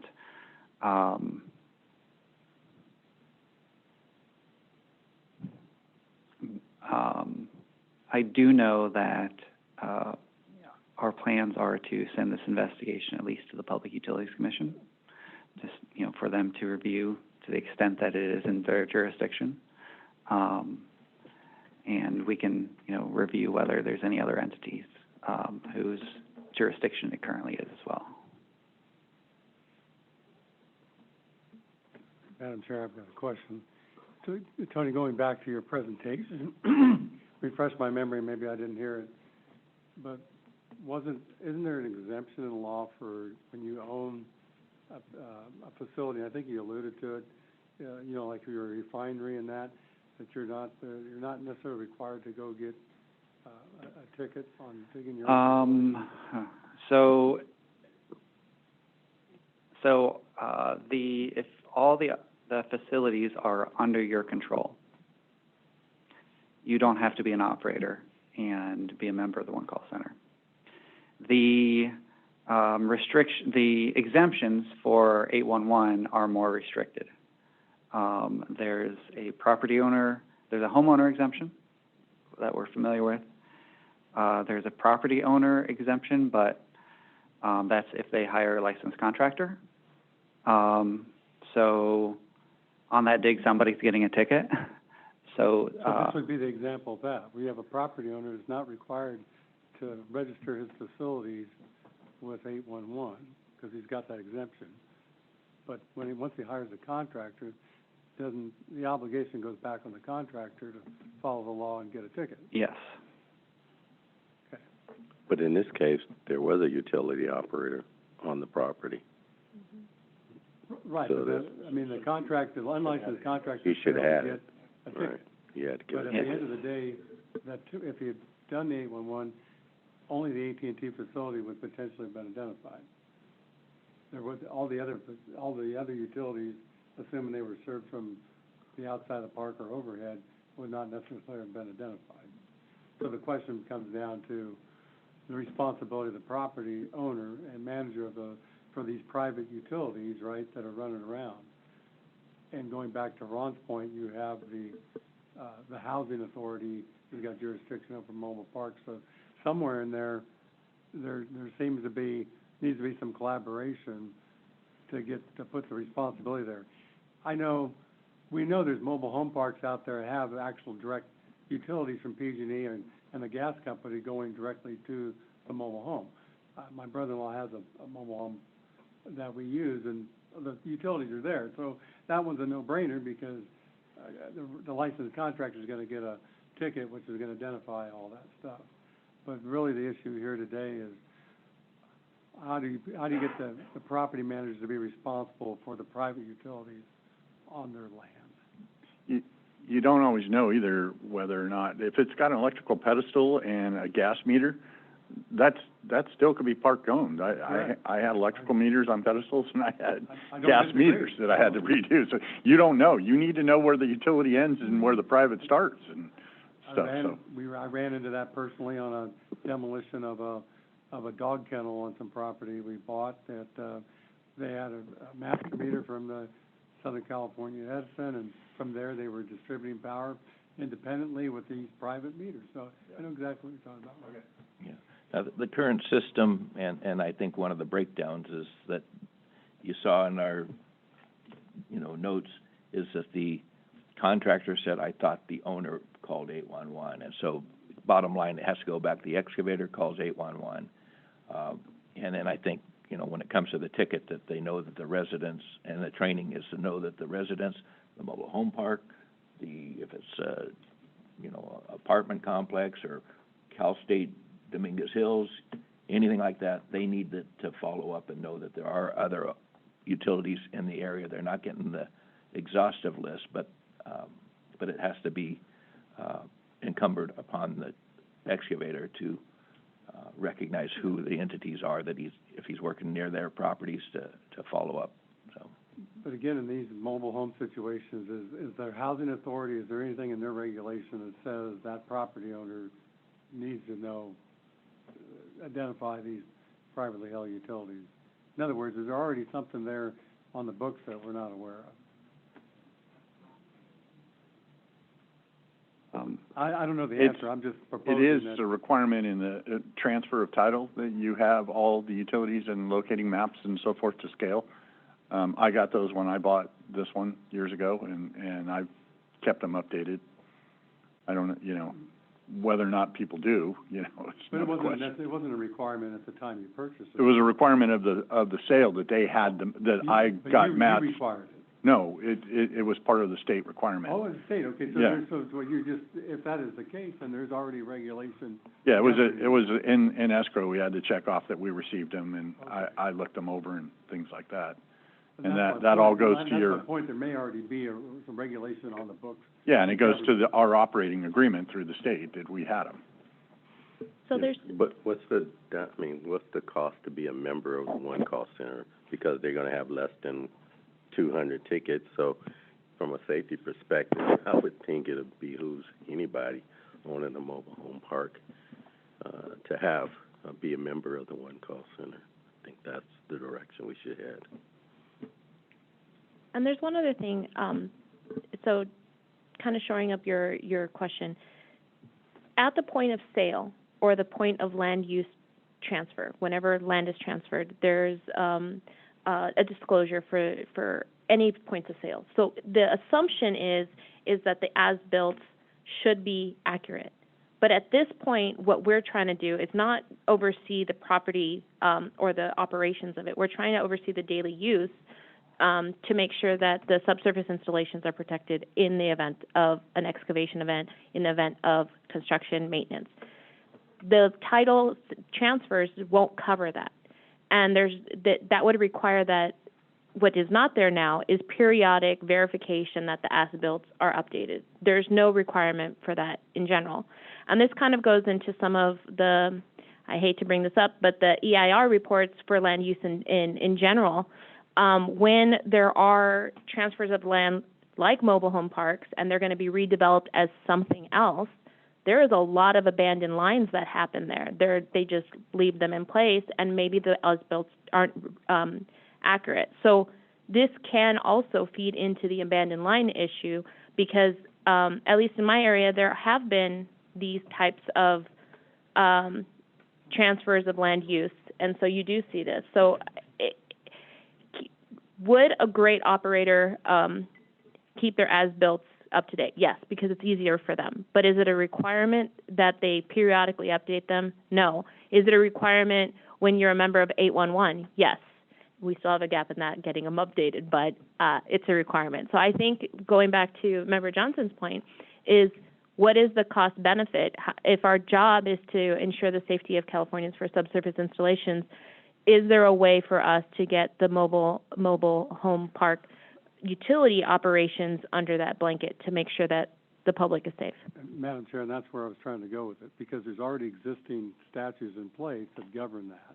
So what I'm trying to do is trying to bridge the gap. There may already be something there, and understanding the regulations there may bridge the gap to your point of, gee, could we have held the property owner accountable on that? That's where you're ultimately trying to go. Ultimately, we had a contractor who, an unlicensed contractor, didn't follow the law, right? And then, but now you're saying, well, is there a gap? How do you hold the property manager? Should they have participated? Probably, but is there anything that currently there on the books that can hold them accountable? I don't know what the answer is. I would ask staff to look into that. So it seems to me that we still have a lot of research to do, I think. There's too many unanswered questions before we can really make that decision today.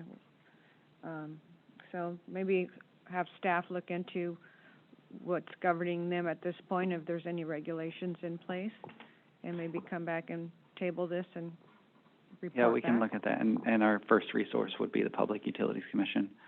They have, per federal regulation, not just transmission integrity management programs for their big lines, but distribution integrity management programs for their distribution lines. And to the extent, and so we don't know the extent that those new, relatively new regulations might apply to mobile home parks, or propane systems, or however it's set up in the law. Whether that is right now something they do or something they would like to do, don't know yet. But that's our first place to go look. Ms. Marino, you said you had 3 items. I do. This was the first one. Yes. Shall I continue? Second one is short. In the San Francisco and the Sacramento cases both, just the challenges in identifying owners of unmarked lines. So I thought it was interesting because many operators were not difficult to reach, but some were. And I think that just, rather than being its own thing, I just think that supports the 2023 plan item to develop processes to assist excavators to identify the owner and status of unmarked lines. And I can go to the third as well and let you guys discuss. Can we add to that potentially? So one of the things that I wrote down for a note on that is to maybe get with the one-call centers, which they confirm that they keep track. And we, as a board and staff, we should be sending the top 10 people that don't do the EPR, and just put them on notice that you're not only in violation, but you're, on our list to get a notice of potential violation. And if this continues and, you don't clean this up, then it's pretty easy. You have the data from the one-call centers. It's how do you eat an elephant one bite at a time? I realize it's a big, big thing, but, it's just the top 10 in each call center, just start, nailing them. And every month, hopefully that moves. Maybe it doesn't. And if they get back on the list again, here's your notice. And Member Johns, one of the things that comes to mind in our discussion with San Francisco was all the different entities involved under one umbrella. When you're an excavator and you call up and the city of San Francisco shows up, and it might be the, power and, lighting, street lighting division, but you think you've talked to the city of San Francisco. So when you have multiple agencies within the city, that's terribly confusing. And if we can address some way of multiple umbrella names that address, that are responding, I think that would be helpful to the excavators. It's sometimes hard, just, PG&E, a truck will show up and you say, oh, they've already checked, It's like, well, no, that was the electric guy, the gas guy's still coming. And so with some of these cities where you have 4 or 5, to me, it's you're trying to get the job done. Tickets have cleared. You've talked to them, or you've seen it, and you're ready to dig. And I think a way to clean up in some low-lying fruit, we could come up with something that might clarify that. Yeah, but in this case, the ticket didn't clear. He still had a list of 15 San Francisco departments that, only 3 of them probably cleared,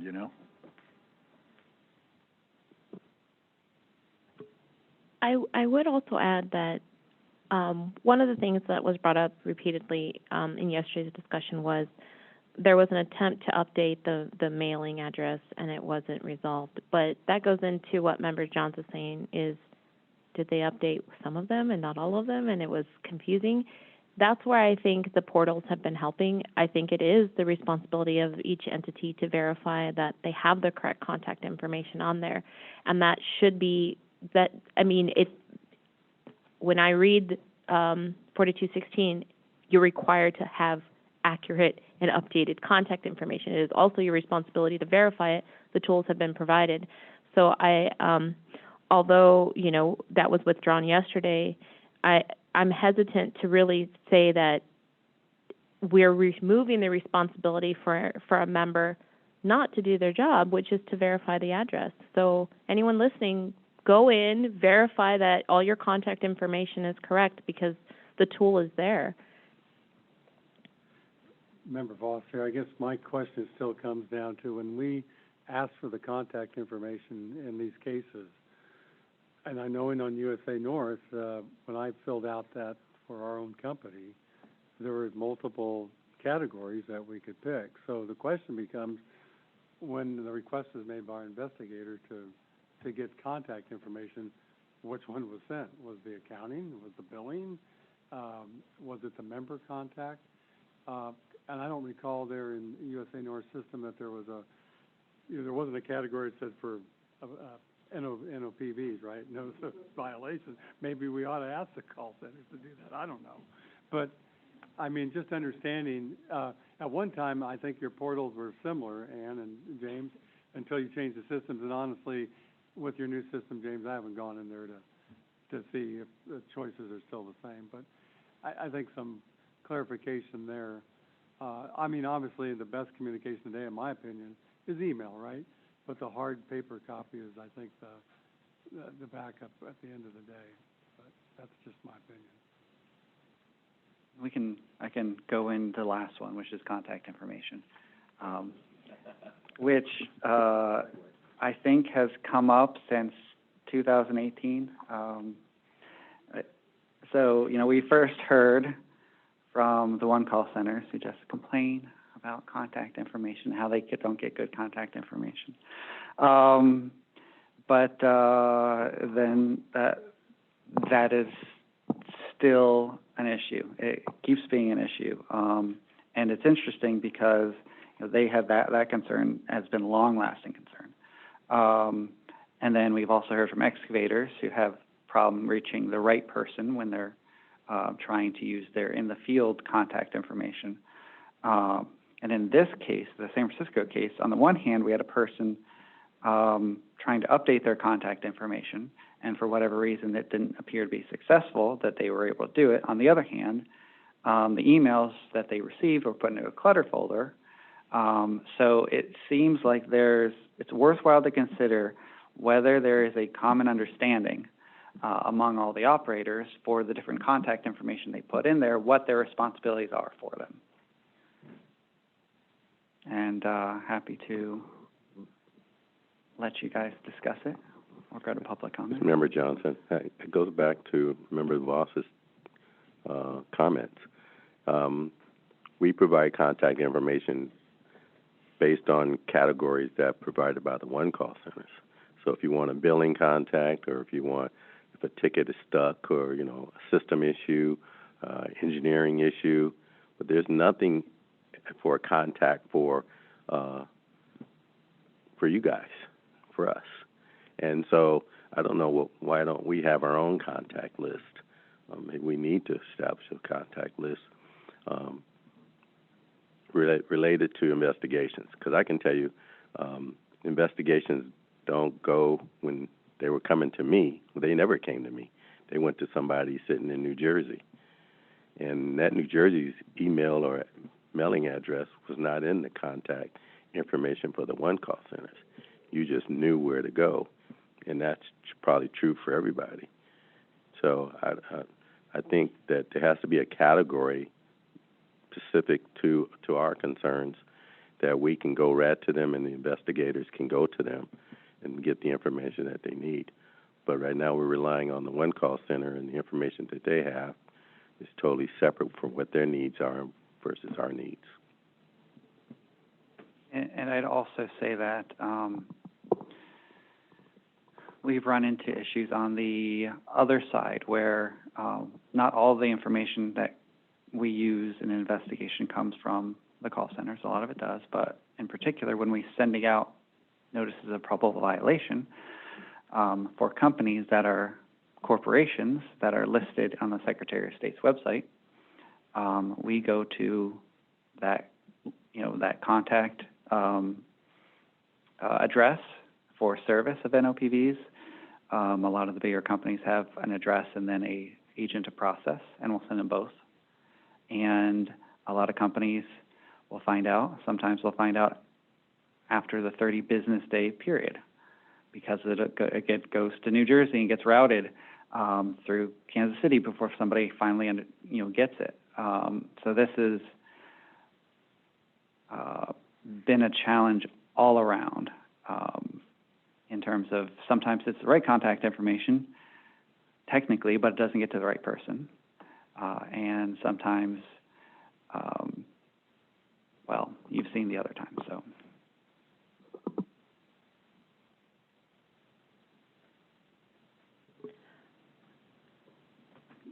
Member Voss, maybe I suggest that that both call centers present to staff what their categories, their default categories are that are available in their systems for.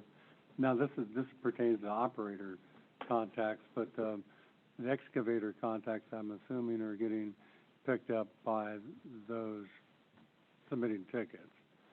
So but even those, if I guess as an excavator you set up an account, and then you move offices or someone changes, and technically on the excavator side the same problem could occur. But maybe we need to look at that. As an example for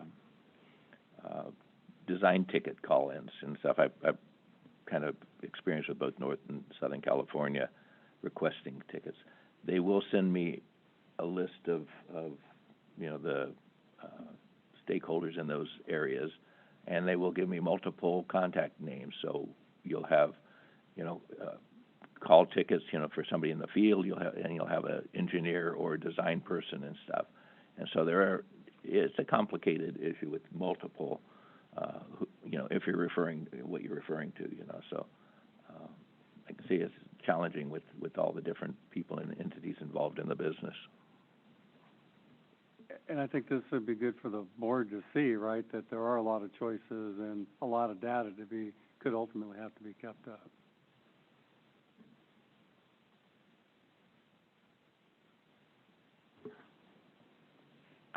Is there any more discussion on Tony's 3 points? I have a few points that I want to go over as well. All right. So yesterday there was some discussion about when the investigation team sends questions for, is this utility yours? If not, why isn't it yours? Prove it. We had some discussion on what was an appropriate response? Do they have to respond? What those requirements are? I think, for an investigation team to be successful, there has to be an understanding that they need that information, right? Because the opposite, and Member Bianchini brought it up, is that you could just say this isn't mine, or which could also mean I didn't feel like looking for it, or I don't have the as-built up to date, or whatever. I think we need some more clarity so that the investigation team has the teeth that they need to be able to, have a productive investigation, because there was some non-responses, there was some, there was some flippant answers, I think there was also some questions in some of these investigations of what jurisdiction do you have? Do you have the authority to ask me these questions? So I guess the first part of this, I'll turn over to staff, is what support do you think would have helped? What do we need to provide you? Is there enough teeth in the policy to support this, or what can we do to make these investigations, smoother for you guys?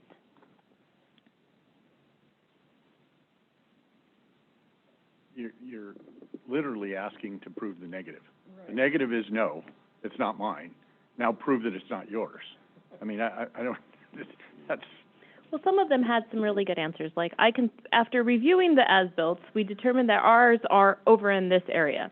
Or we're a wet utility that it doesn't look very wet. I mean, it's still you're putting a little bit of a burden, I think, on somebody that there's something obvious to it, you know. Yeah, I agree. I think we need to look at the ones that are not responding at all, and that's the ones we need to look at and get that fixed. Now, if everybody was responding, and it did come out to be, hey, it was yours telephone company, I think that's when you gotta dig in and say, okay, what are you guys doing? Because you gave us this answer, it wasn't yours, and we're now finding out, you didn't even go out and look at it, you just went, we didn't think it's ours. And we get that every day in the field. Right. But, no, that's not my abandoned line, really, because that's about 150 pair cable right there, you know? So, yeah, I mean, it happens.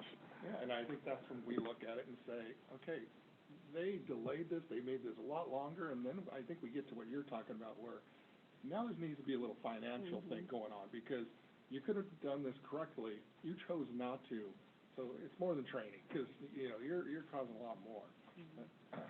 So I don't think we can necessarily quickly fix the idea that, you know, there's always the push off, it's not mine. I think the real question is, what does staff need? Because there seemed to be some hesitation to participate in the investigations in general. Is there something that we can do to support that? Does the policy need some shoring up? Where's the gap? Feel free to jump in if I say something wrong. So I won't answer that. I'll answer something a little different. I think that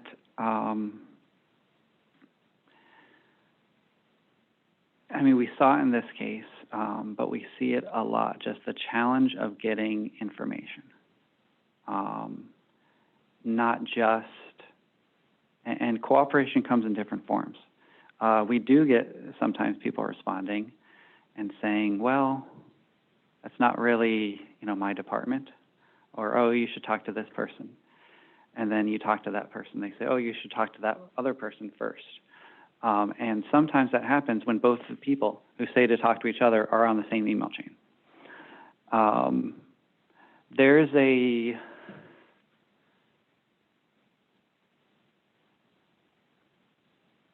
I think we have to kind of go back to, you know, the board value of free exchange of safety information. And for us, when we're investigating, we need not just cooperation in response, but cooperation in finding the information that we're asking for. And if you don't have it, you don't have it. But there's a lot of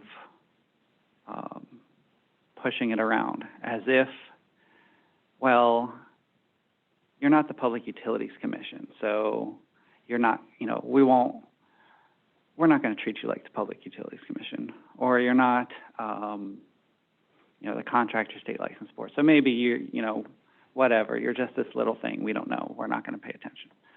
So I think that's why you see a lot of times when we're making recommendations and investigations for if we find that there's not cooperation, you will see that we recommend a financial penalty every time.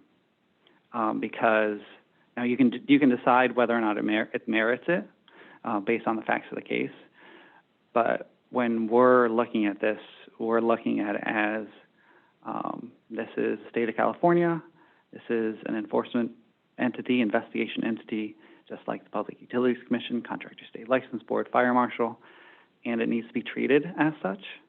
So that's basically the way that we're looking at it, and that kind of is the idea that we have when we're giving you our recommendations.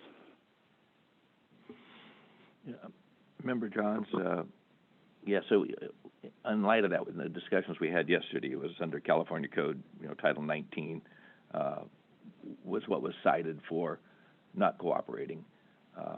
I found like the burden of proof just wasn't there to say, okay, you know,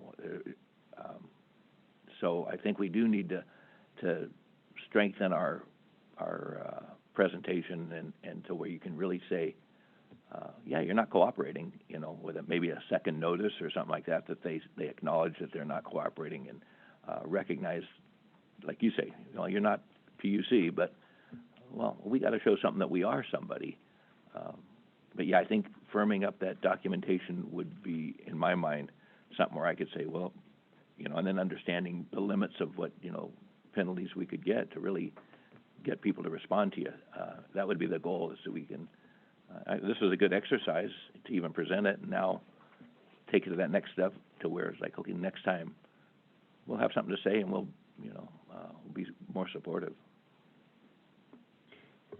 And we're, you know, we've been talking about an irrigation line, right? It's a small potatoes, right? But this is something that we need to figure out before it's a big one. And in the NOPV itself, you do reference the Title 19, 4253. You talk about the process, due process, but I don't see that if you don't respond within 30 days or whatever, maybe this is an appropriate place to cite Government Code Title 19, 4151C to say, you know, statute requires that you participate and answer the questions. Or the other part of it is, were those the right questions? Was that the right question to ask? Is there a better set of questions that we can put together to help facilitate those discussions? So when you're asking someone, is this your line, we already know through experience there's hesitation, especially if it's, you know, it requires an action for someone to say, yeah, that's mine, let me go in there and increase my costs and go take care of it. Is there a better way to ask? And I guess that's for board members. I just want to say be careful not to review cases we've already done. Okay. So just.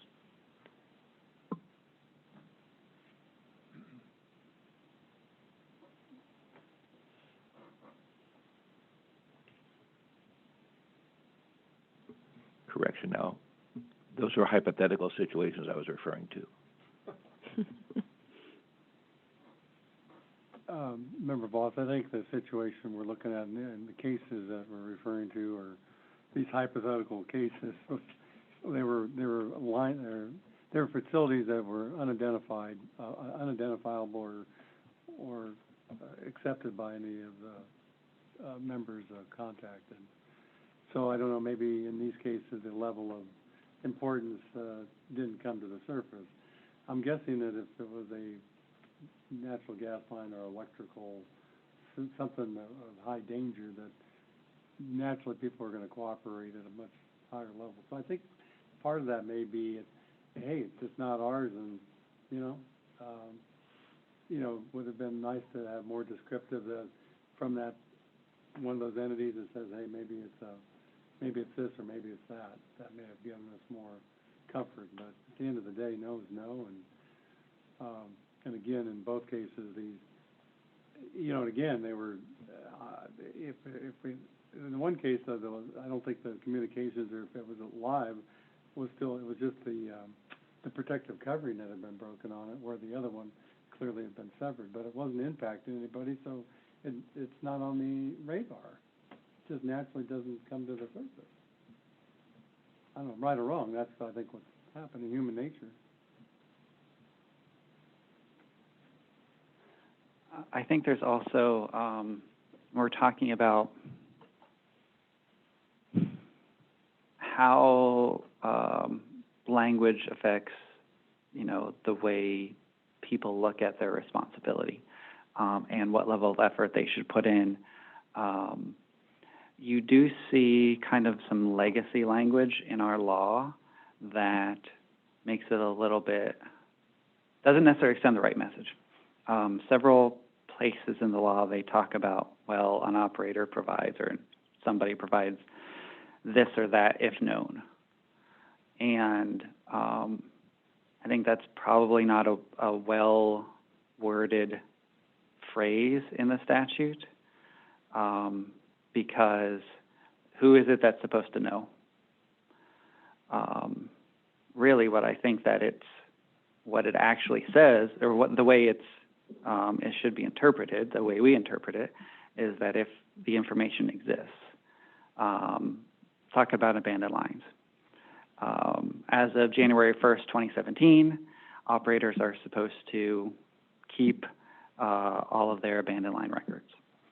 They need to transfer it if they sell their facilities to another operator. But then there's also some locate and mark, well, not locate, there's language pertaining to an operator's responsibility in 4216.3 A1A. You can locate and mark, you can provide information, or you can say that there's no facilities. And then that second one, it's provide information if known. So I think some of the language in the statute does undermine the other language in the statute. And certainly there's questions about if information exists about abandoned lines, about some other lines. There may not be information that exists, and one is not required to produce information that doesn't exist. But I think that the if known gives some people cover not to look because, oh, I don't know it's there. So something to just keep in mind as we go move forward. You'll see when we present things to you, we tend to get rid of or not use any information, like in standards, if known. You'll notice there is a standard in the next item that suggests that if information exists, that you provide it. But I just wanted to highlight that we should probably avoid going forward the if known language, and to the extent that we have the ability to eliminate it from existing regulations and standards. Is it possible on the investigation, and it's not the same subject, but is there a possibility on the investigation when you want to know if a facility is, who owns this facility? Maybe it'd be 3 options. You went to the site, invalidated it. The second would be verified by maps or other, right? So if you have those 3 options, they can check it, and that should be able to get around all this other stuff. Because I can tell you, companies aren't staffed to keep sending someone out all the time on a regular basis, and sometimes you can figure it out from the office, and sometimes you have to go out, and you hope that they do their due diligence to kind of cooperate. So maybe just adding 3 more bullets to it, they can check it, and if they don't check it, then you get into not being cooperative. Yeah, because I think that's, you know, there was a lot of like the failure to cooperate in a lot of these, and I could see with the tiny staff that we have, there's not a lot of investigators able to keep going back and asking those questions. So I think just front loading it. And I guess the other point that I wanted to talk about was we've kind of hinted around it was when is it going to be time for the EPR? We talked about the top 10, right? Maybe letting them know. When is it going to be? What steps do you think we should take as a board going forward to get all the people into the fold to start using EPR? Because there was some definite language in all of our EPR cases. We've seen like we didn't know yet, or we are not ready, or we're not doing it. So we have to have a switch. It's already been. It was announced in 2019, right? Or late 2019. We had until January 2021. We gave an extension for compliance. The call centers went above and beyond, making, their systems configurable to be able to give that EPR response. What's missing? What steps can we take? And I guess this is a question for the board and the call centers, maybe if they can help us out with that, because I would hate to keep having everybody come back and say it wasn't on purpose.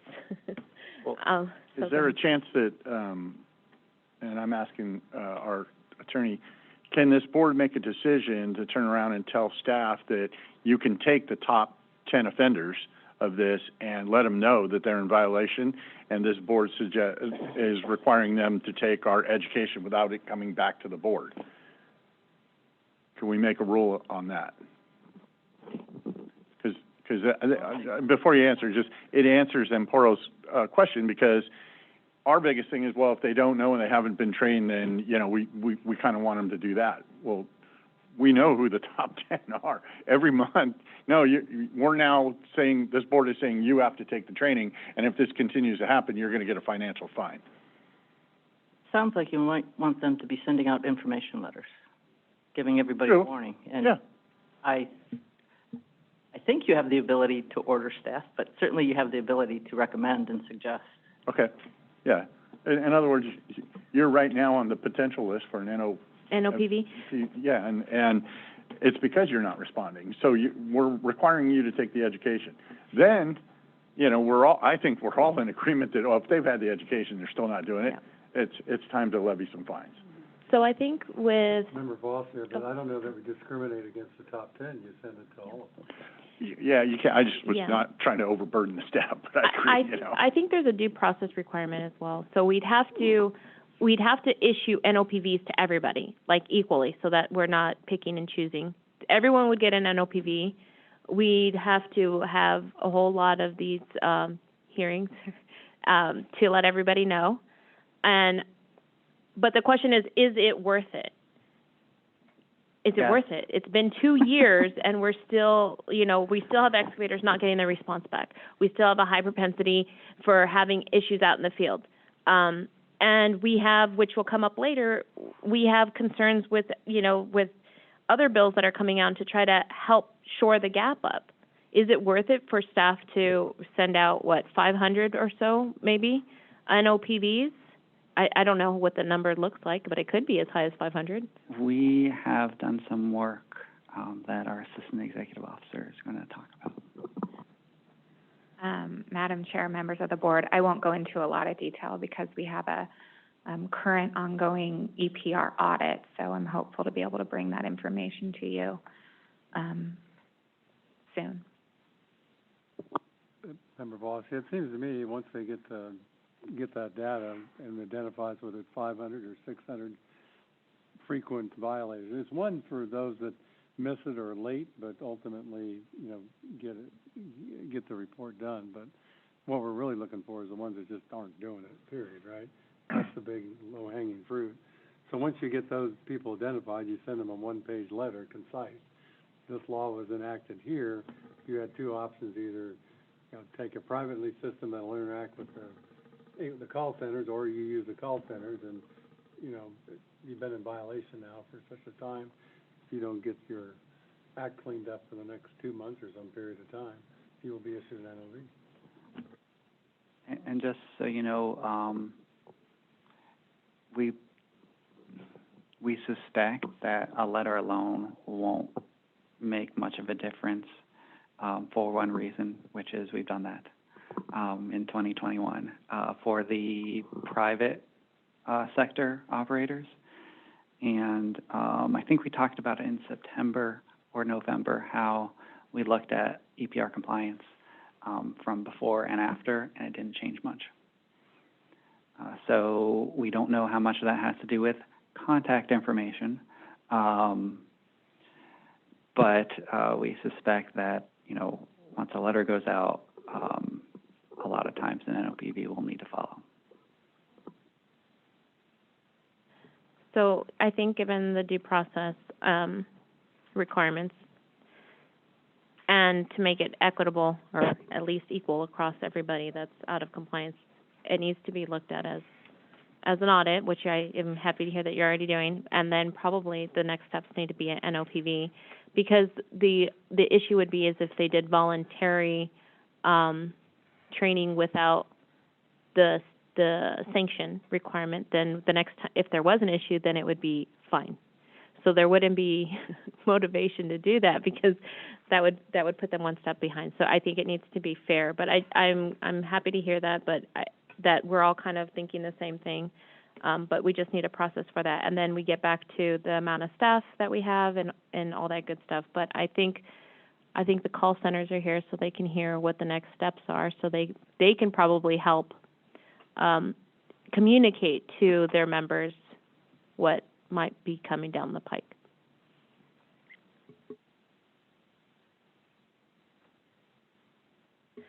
All right, does anybody else have anything that they want to talk about from, from items 4 through 14 that were not violations, but maybe there was some gaps in where policy might be, procedures might be? Anything else? Okay. Yeah, it's 11:05, and we have a few more items. So let's take a 15, let's come back at... Maybe now would be a good time for public comment. Oh, yes. Can we take let's see. Are there any public comments in person?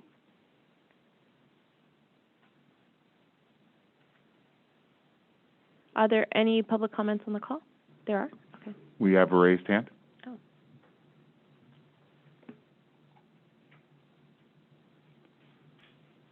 Attendee, you're able to unmute yourself. Yes. My name is David Wright. I'm a contractor that works with WISPA. That's a picture of my wife. I've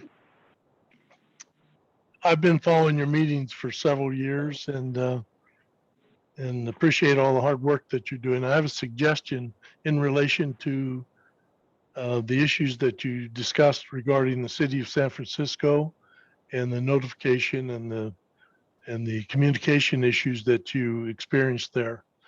My suggestion, and I'm making this as an individual, not as a representative of WISPA, is that you write this situation up as a white paper and hit all the high points and talk about the areas, points of failure and issues that you had, and send that white paper out to all the 482 cities that you mentioned, so that they can see in great detail of how the system failed and how they may want to approach their own city structures to help avoid that kind of problem in the future. I would also send it to the counties and all the municipal utilities so that each of them could get an idea of the kinds of things that they would need to do in order to avoid these problems. So thank you. Thank you. It's a great suggestion. Are there any other comments?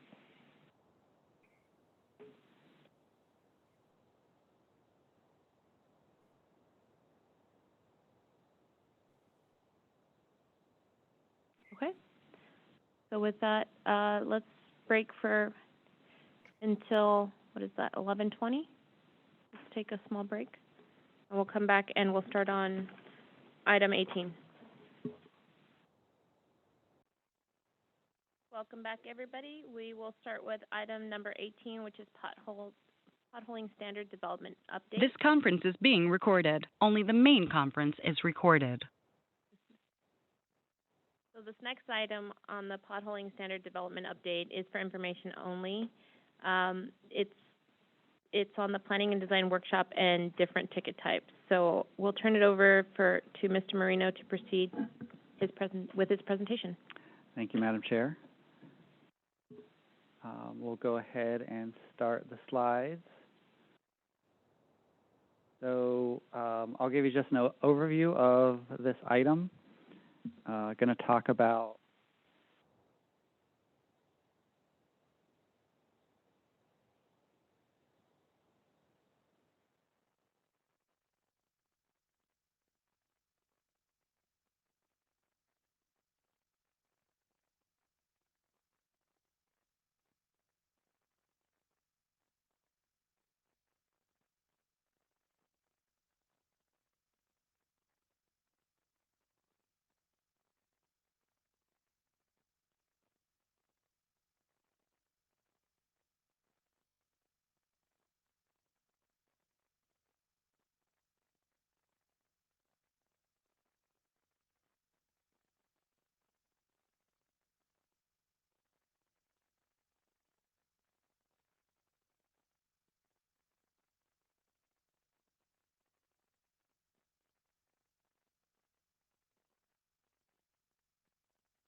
We do a check to see if this is coming through.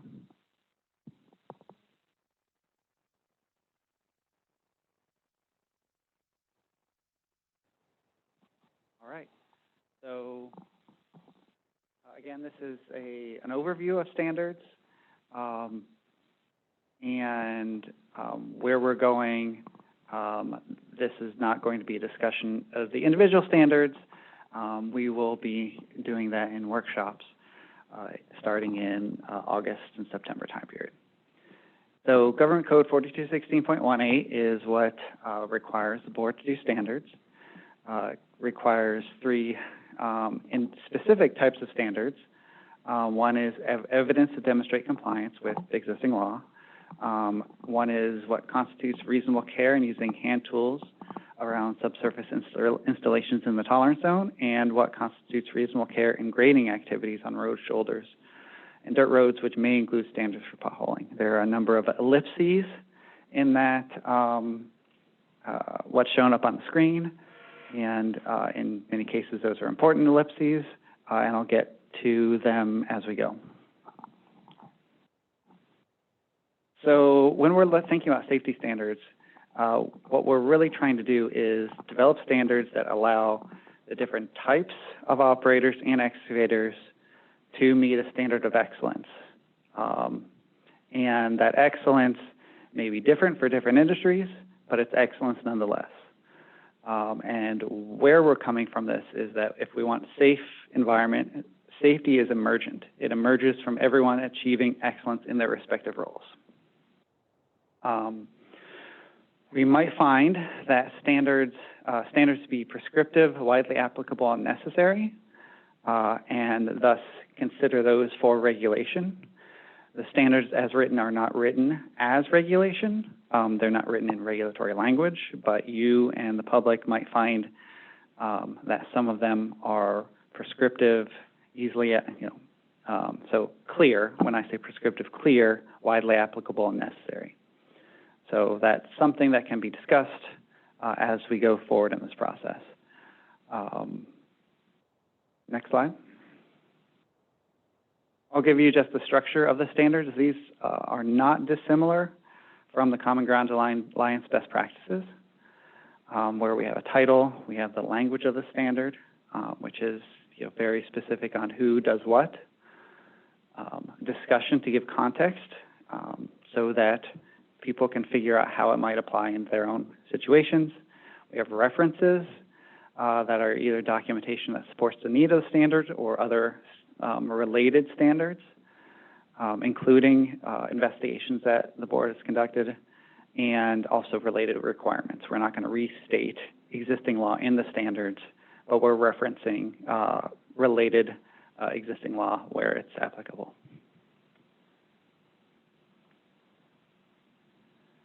Want to focus on the way that we're thinking about standards, which, especially when it comes to potholing, is about information. So what information is provided to the locator? That's important so the locator can do their job. And we have a couple standards related to that. What information is provided to the excavator? Again, the excavator needs information in order to determine, for instance, where they need to pothole. And then what information is recorded and transmitted. And we have several standards for both the operator and the excavator in terms of documentation. Next slide.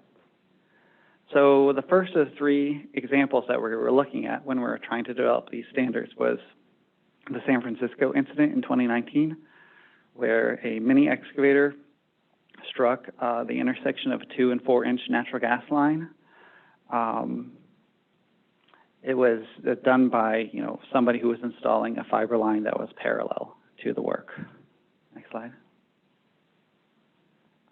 So one of the problems was that the design document did not indicate any existing buried utilities, and the fiber line was designed to be coincident in the exact same space as the existing gas line.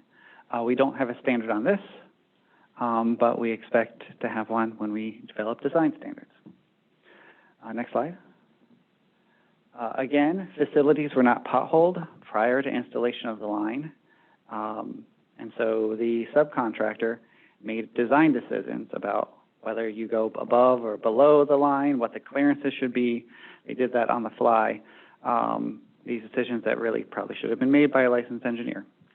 And so one of the standards requires facility verification through potholing prior to construction for work that is designed work. And again, design is not yet defined, but it is separating the potholing from the construction for the purpose of any information that is gleaned from potholing can go back and get fed into the design to give the contractor better information about where to put the line.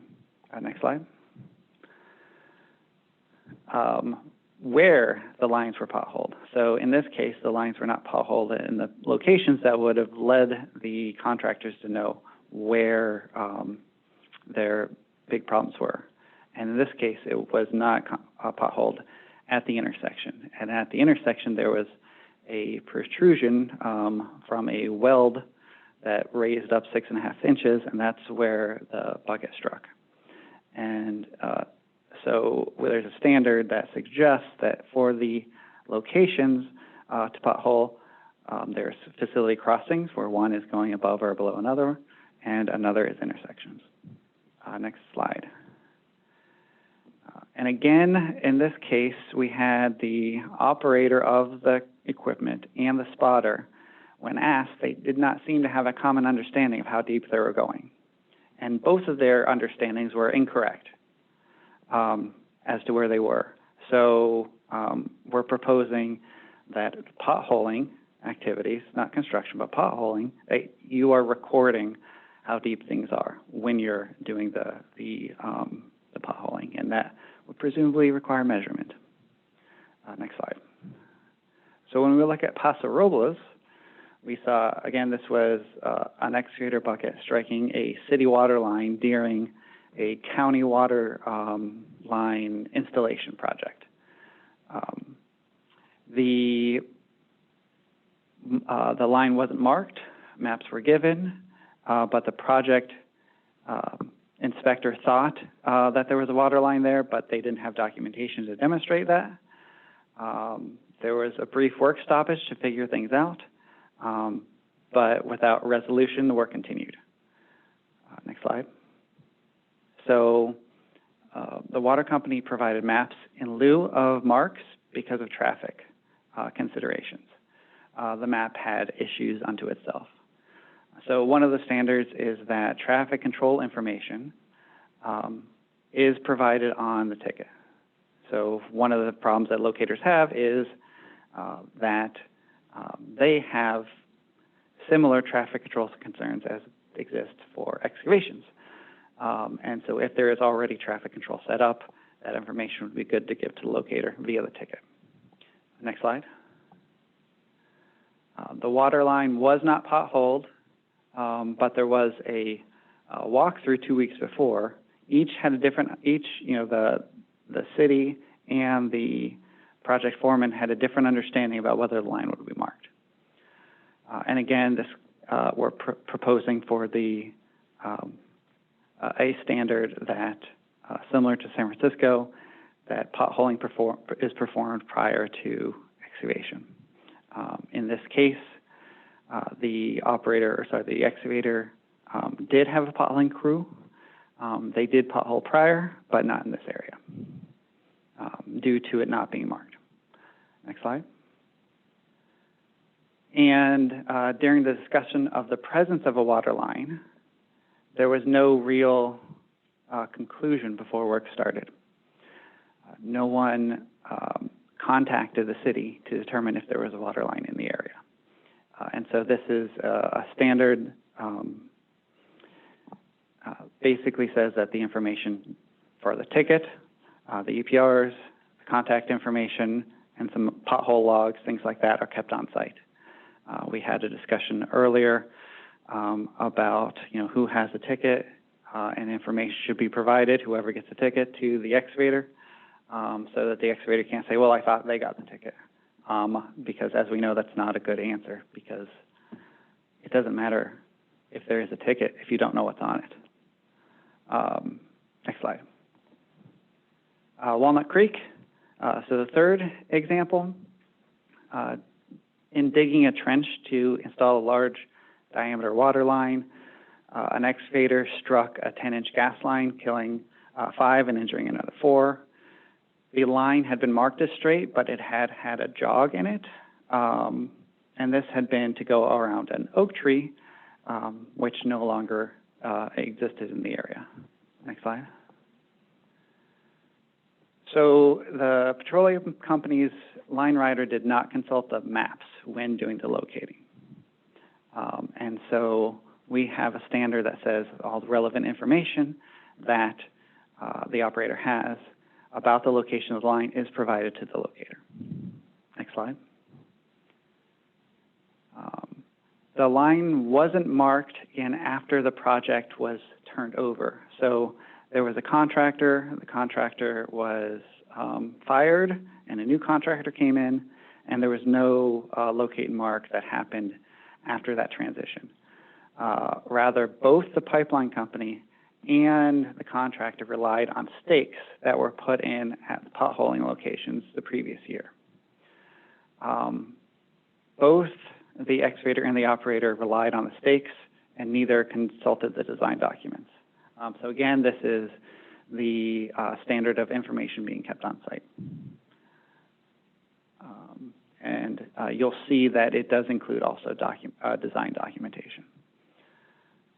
Next slide.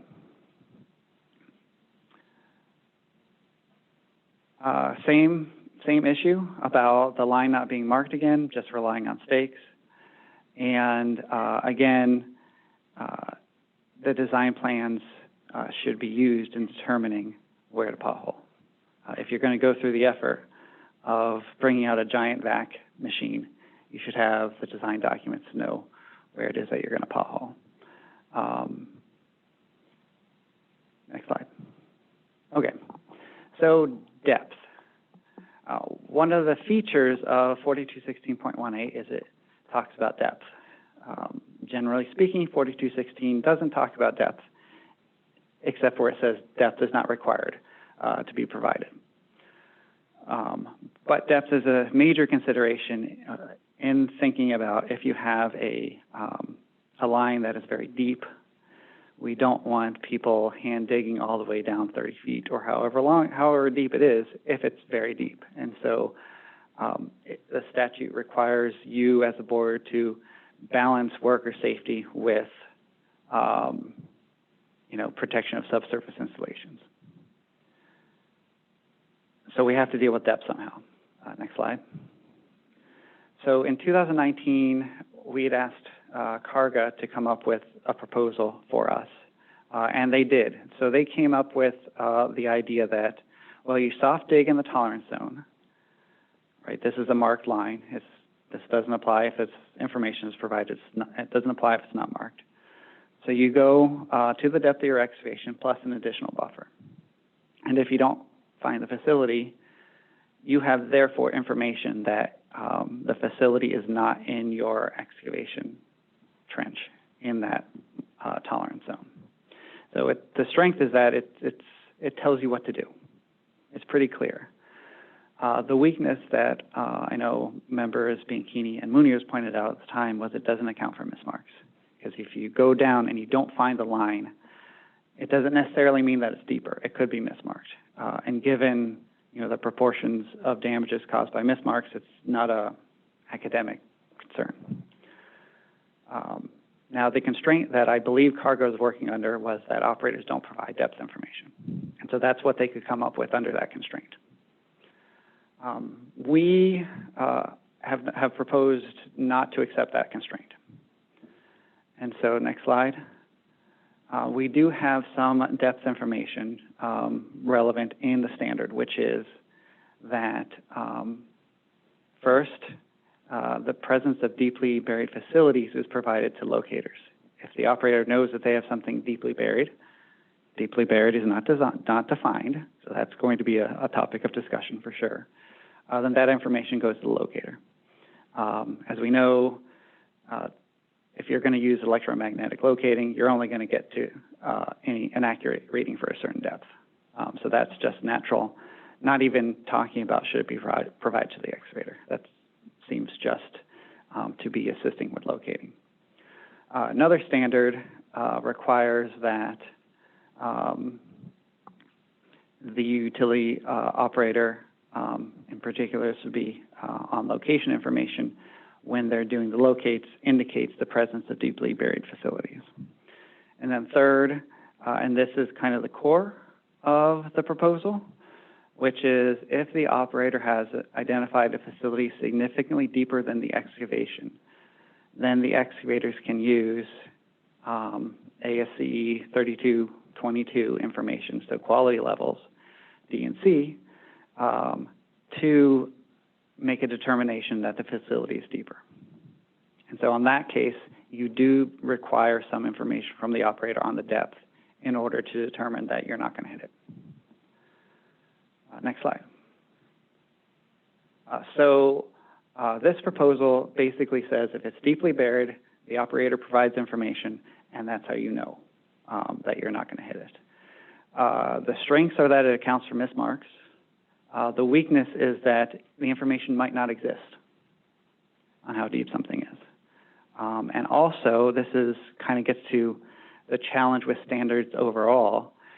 These are proposed to be voluntary standards, and if the excavator and 7 out of the 8 operators on the ticket are following those standards, but one of those operators isn't, then that's a weakness in the standard. Just wanted to call that out. Next slide.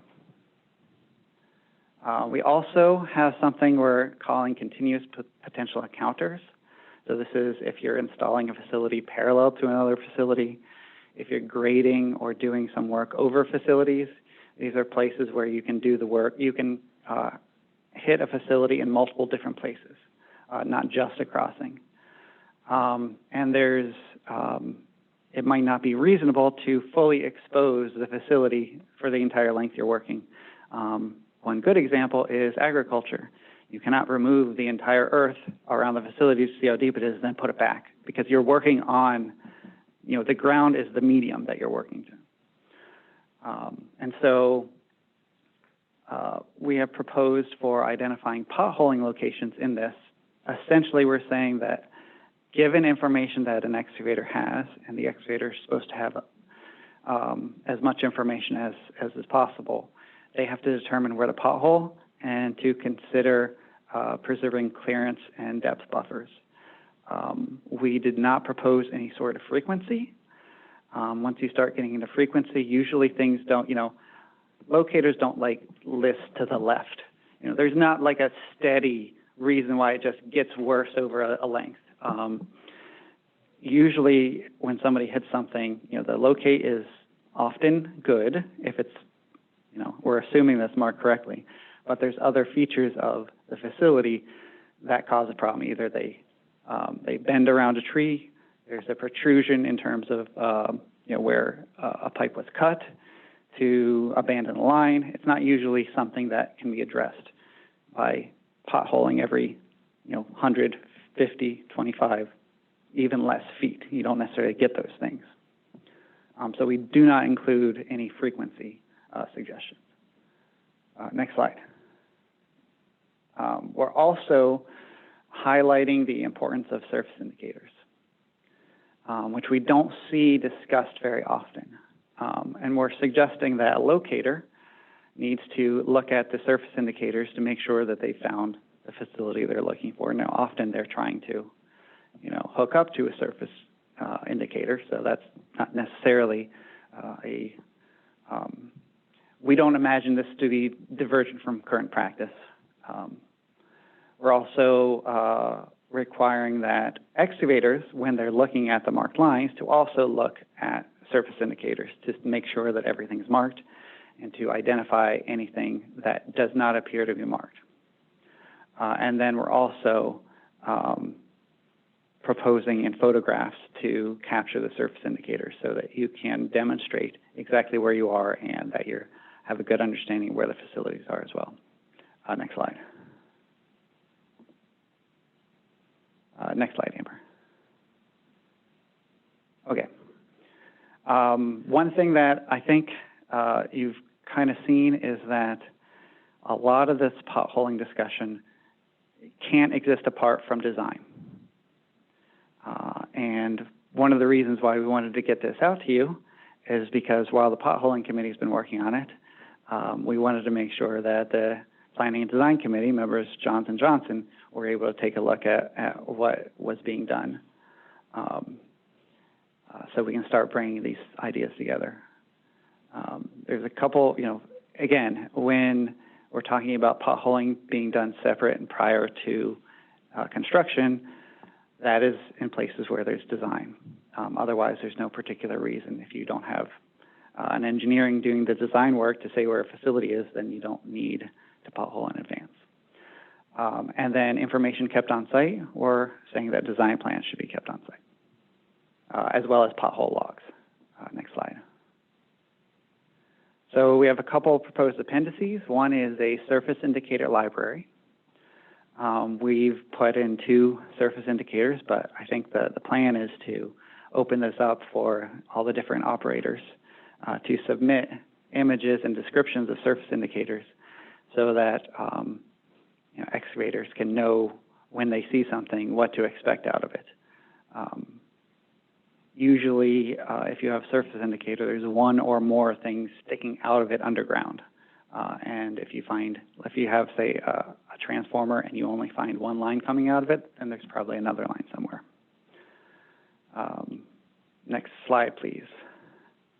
We're also proposing a guide to photography. So it is surprisingly difficult to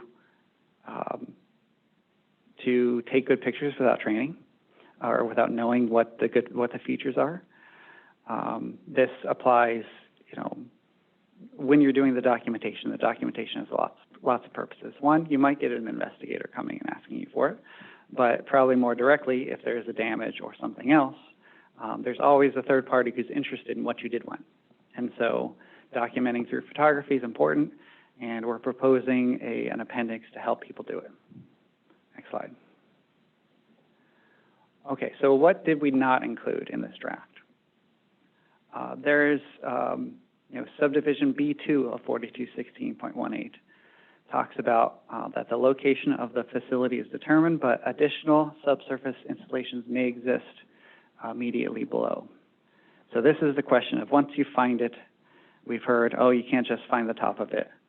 You need to dig more. Now, we just need more information on this. How much of this is, if you're, say, boring below it, then it makes a lot of sense that you can't just get the top of it, because if you want to look at the bore head.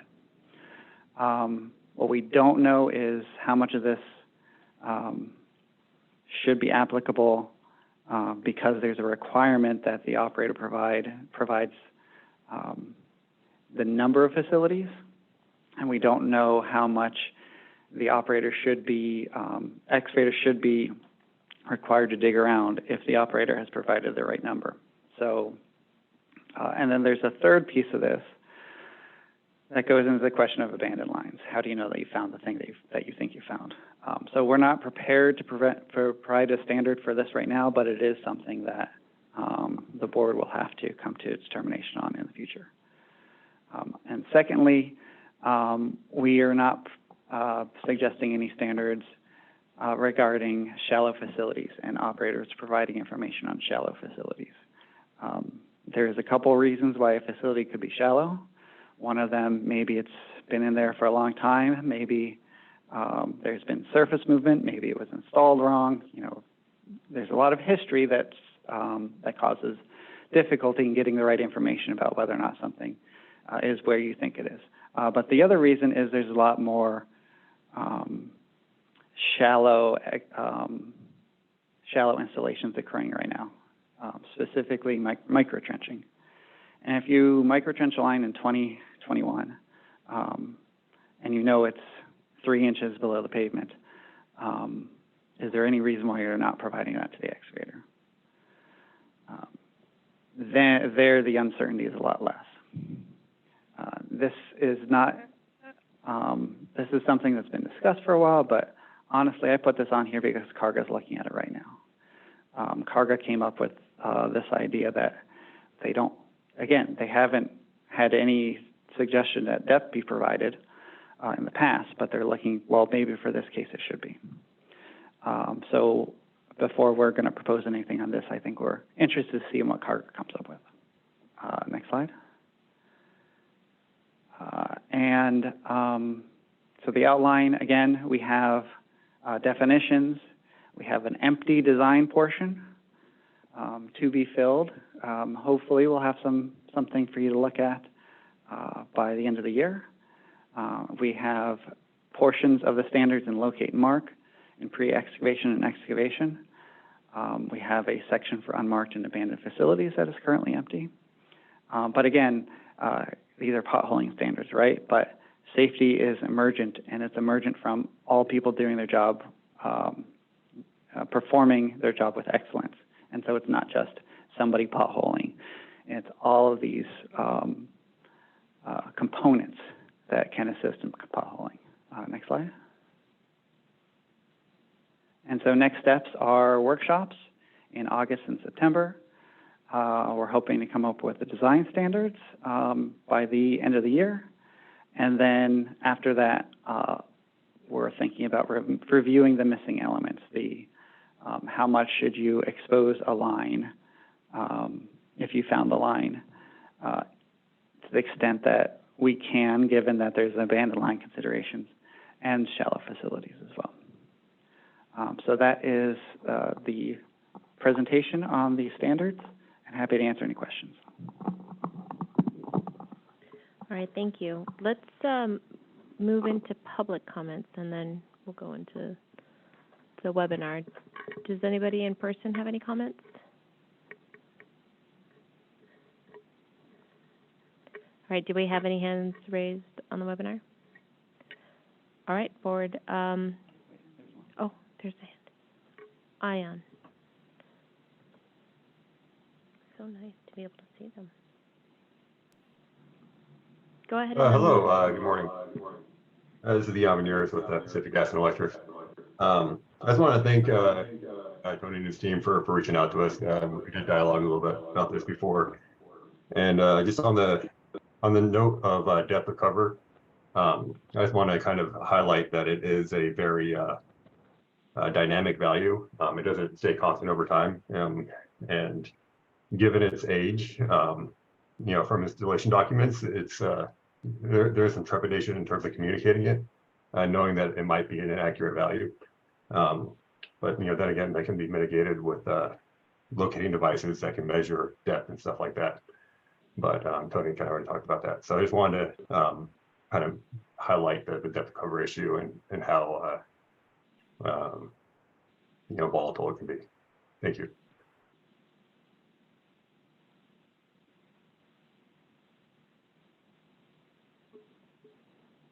Are there any other public comments on the webinar? All right, then let's move on to board members. Who would like to start the discussion?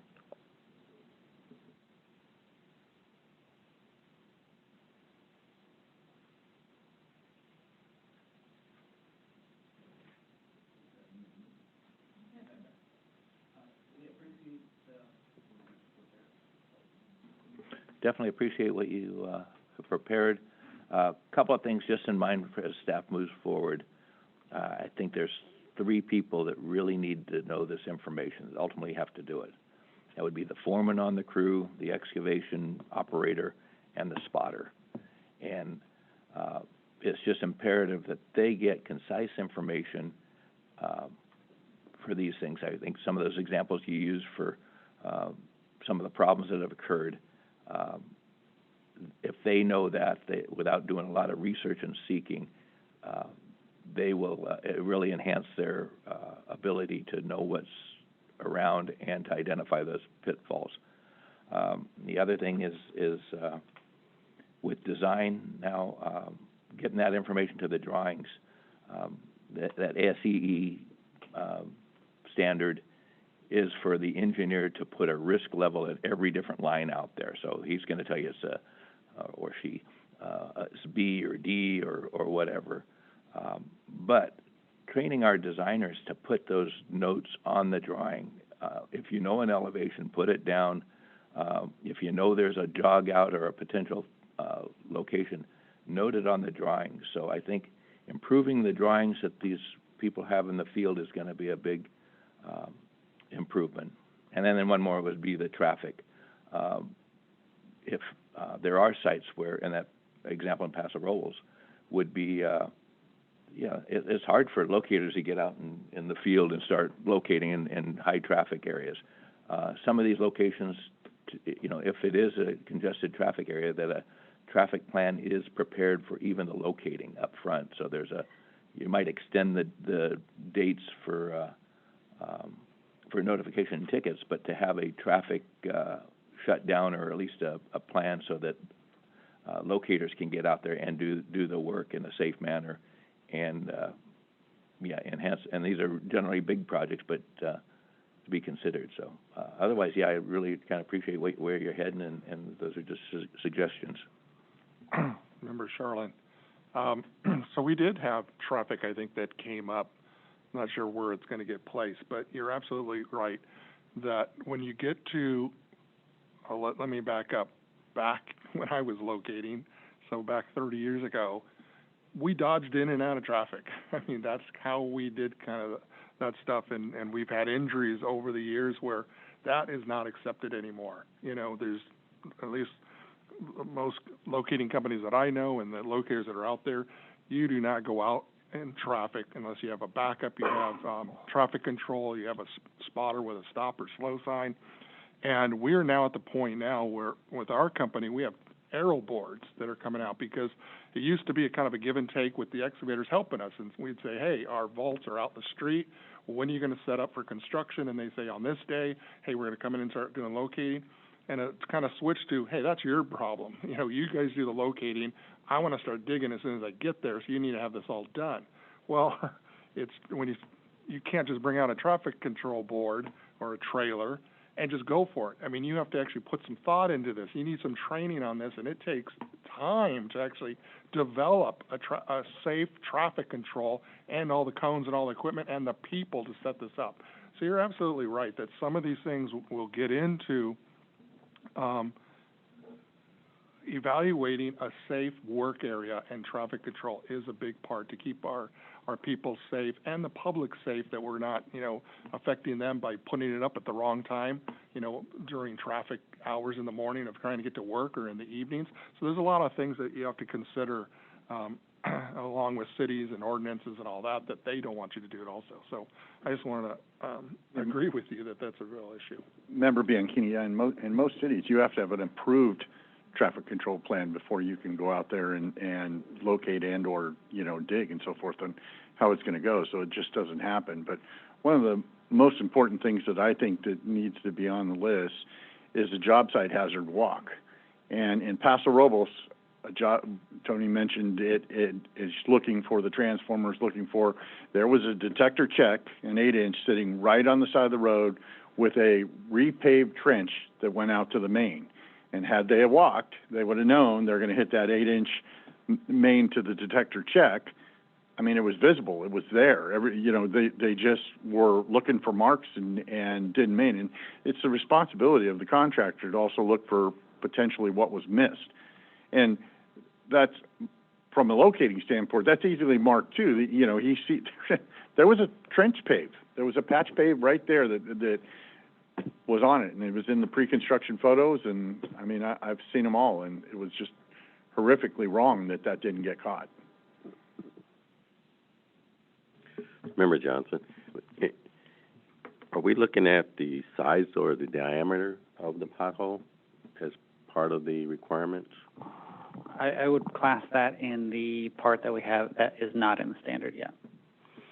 It needs to be, I think part of the standard, as we discussed, needs to be able to determine the size of the utility and the top and bottom elevation of it, because those are the most important things. So the size is dependent on the utility and the proper information on the marks, because if you don't tell us there's a full rack down there, we go down and we find one, and next to it's 7 more that we've not seen in the pothole.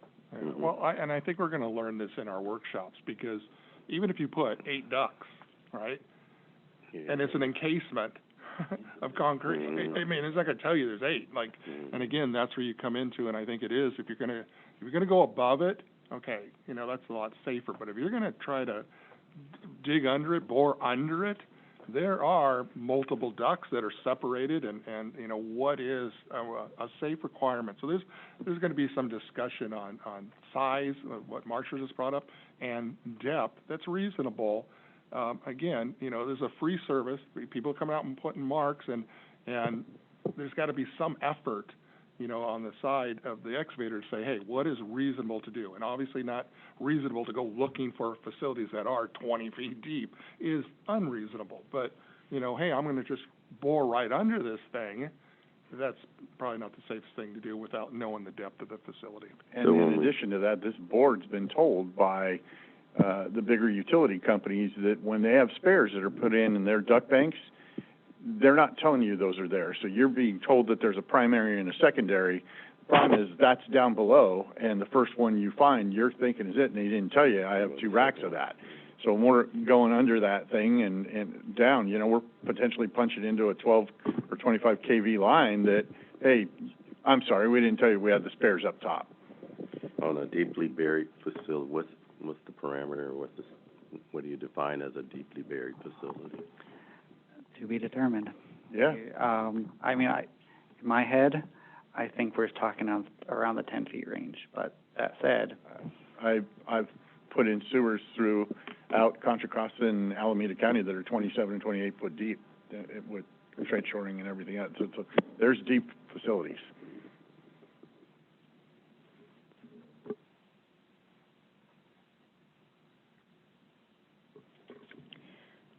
Any additional discussion? All right, thank you, Ms. Marino. All right, so we will move on to item 19, which is an information item on the planning and design workshop and different ticket types. So I'll turn this over to Ms. Bonner to proceed. Thank you, Madam Chair. The Planning and Design Committee held a workshop to gain insight on how one of the leading states handles design notifications and to hear from stakeholders on how they would structure a design request. Pennsylvania 811 provided an overview of their 2 design notification tickets and provided a live demonstration of their Coordinate PA application. The application allows designers, local governments, and so on to upload upcoming projects into a centralized software application to foster collaboration and utility coordination throughout the project lifecycle. During the workshop portion, the Planning and Design Committee asked stakeholders 2 questions regarding the structure of the design request and what information should the designers provide for a design request. The workshop portion yielded 1 public comment indicating the need for legislation before the board develops a design ticket, as well as the need to get stakeholder agreement on items such as requiring a reasonable time frame for operators to respond to a design ticket, to specify what the operator is required to provide, and to determine if operators can charge for the drawing. Staff also researched other states for their design requests to better understand their design processes and included examples in the staff report. Staff recommends the board direct staff to, and the Planning and Design Committee to develop and design a design request process and conduct outreach to designers, operators, and regional notification centers for feedback regarding the process. In addition, the board should direct staff and the committee to begin identifying which aspects of the design process may be suitable for legislation, regulations, and/or safety standards. Thank you. Thank you, Ms. Bonner. Let's move to public in-person comments. All right, let's move to the webinar comments.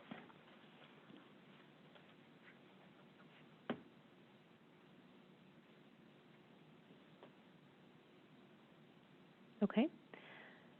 All right, board, we'll turn it over to comments, questions on this topic. Who'd like to proceed?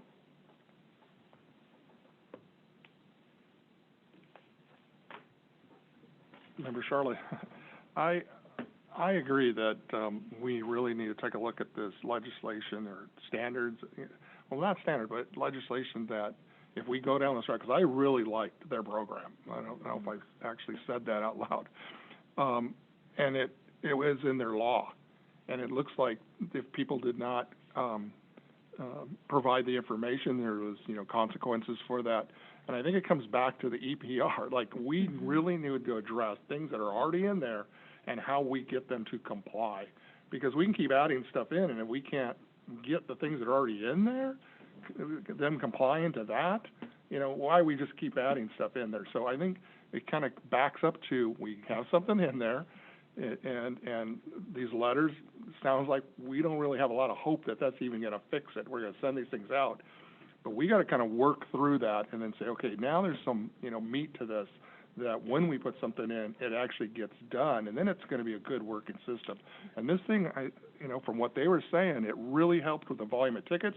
It really got the designers and the planners what they needed to plan all that. And yeah, they don't need to send in tickets if they're going to get this information, and it really started affecting locating and marking at the last 10 days. And that's kind of now when the potholing starts or the construction is going to start, and that's where this needs to be, and not kind of what we kind of feel that's happening with our program, which is, hey, they're using the locating community to kind of tell them the information, because there isn't a system that really works when we just ask. And maybe we get stuff and maybe we don't. Great.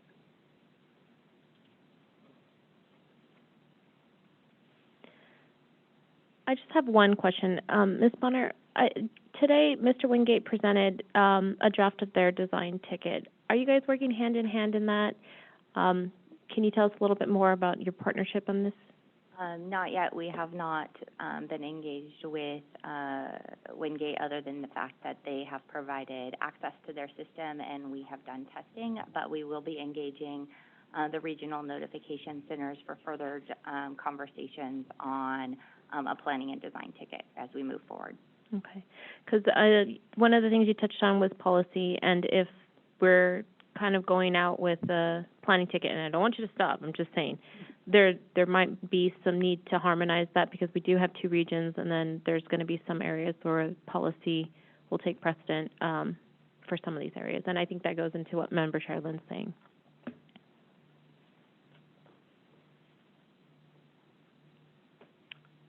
All right. Do you have? I just wanted to be sure that it wasn't Wingate Engineering that was doing the approving of this thing.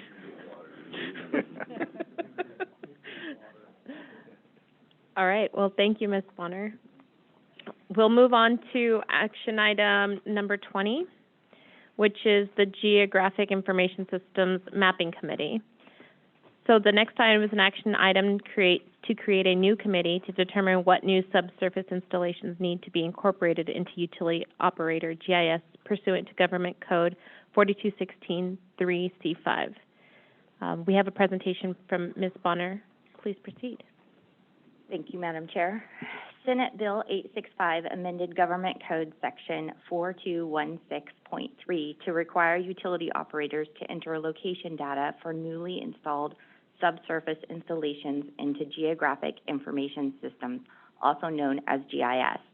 But the California Regional Common Ground Alliance, through a submission to the board's idea register, has identified an issue. Utility operators are not clear on what constitutes a new subsurface installation. This was identified as a looking ahead item in the board's 2023 plan.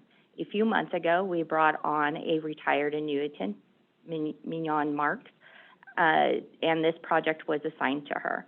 We have collected a lot of stakeholder information, conducted interviews with several GIS professionals at public utilities, and started developing survey questions to understand operators' current use of GIS. Given our progress, we think it's time to develop a board's committee to get feedback prior to conducting more widespread outreach. Staff recommends the board create a Geographic Information Systems Mapping Committee. The purpose of the committee is to look for opportunities to clarify, perhaps through regulation, what constitutes new subsurface installation pursuant to SB 865. Staff also recommends the board consider Chair Muniz, given her passion for GIS, to serve as one of the committee members. Thank you for your consideration. All right, let's open it up to public in-person comments. What about webinar? Oh, public, okay, there you go. James Wingate, USA North 811. Sorry, it took a second to stand up. I was just going to say about being in harmony with the planning and design. We recognize policy still being formed, but we also know that takes a long time. And meanwhile, we are getting hundreds of requests a month for design-related stuff. So our move for that is to handle the massive amount of labor that's coming to us, and we needed a self-service option. So we recognize that we can change that as needed. From the GIS perspective, Karga has talked about this a lot, and so I would just encourage the committee that you form to consult Karga. Secretary has good records of discussions, but this has been talked about quite a bit.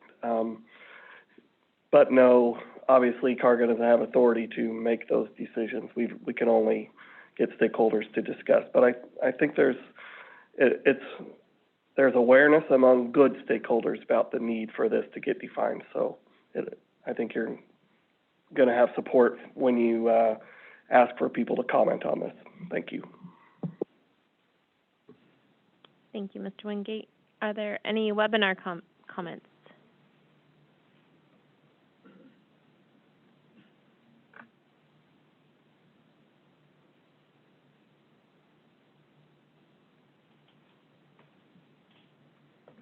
All right, looks like we'll move on to a board discussion. And yes, I would be excited to be on this committee. I second that suggestion. I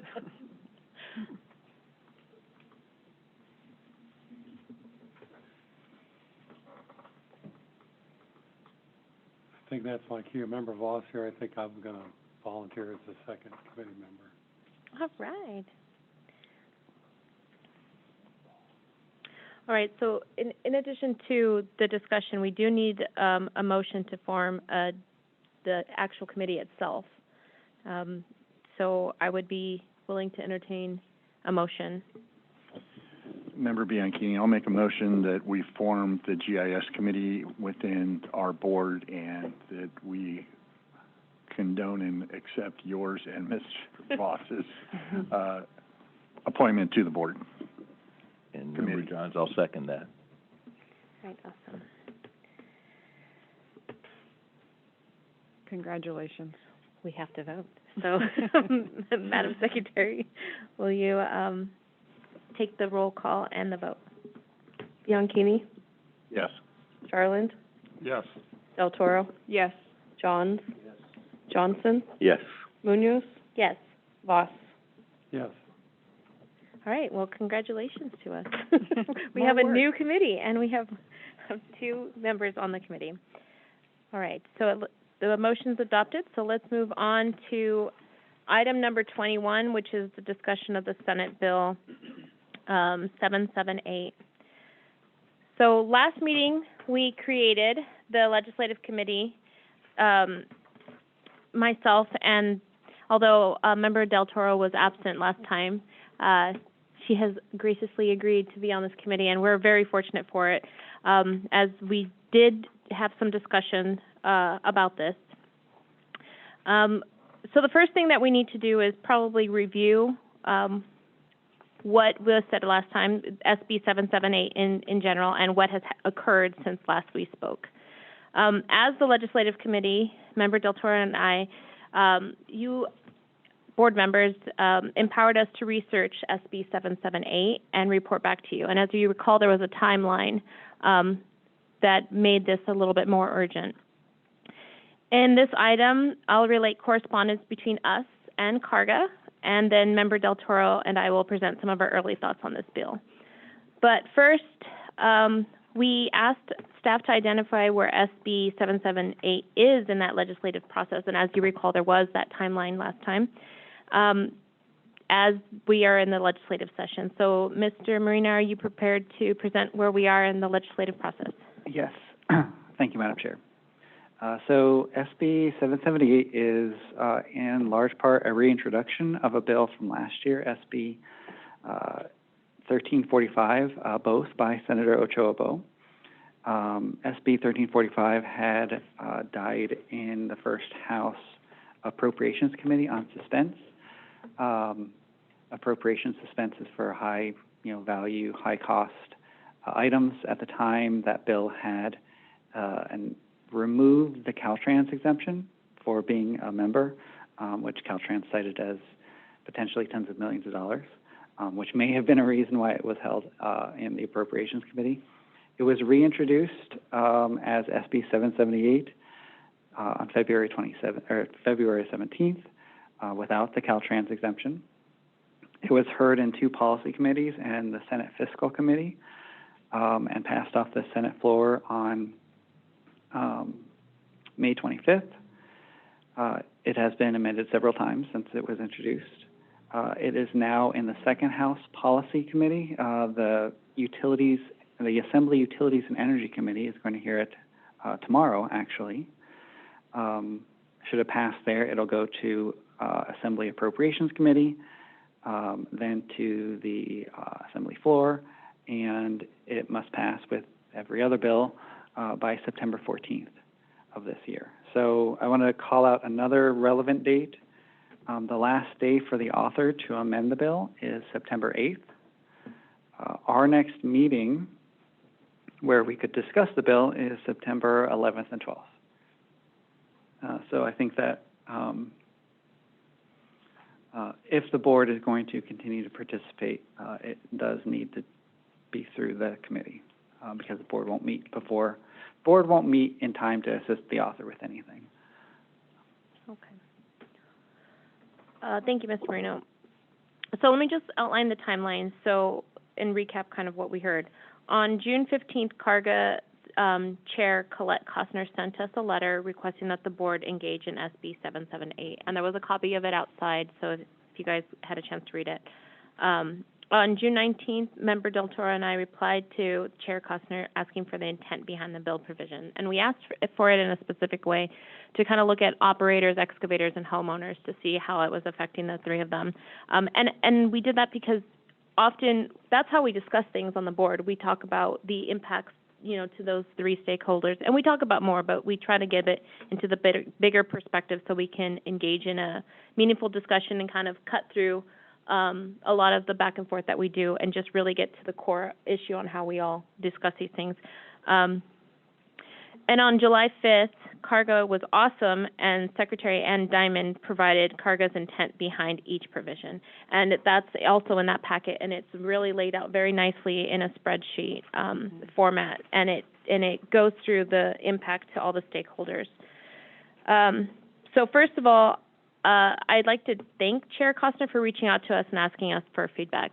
We've talked about this, we all kind of have vested interest in improving this. I think Mr. Wingate just talked about how there's a real drive for us to improve processes, and sometimes, we have a lot of red tape to jump through with policy, and it takes a bit of time. But this is a great opportunity, and in this case, we have a very short timeline, where, as Mr. Marino just said, we will be meeting after the September 8th deadline. So there's some urgency in these discussions.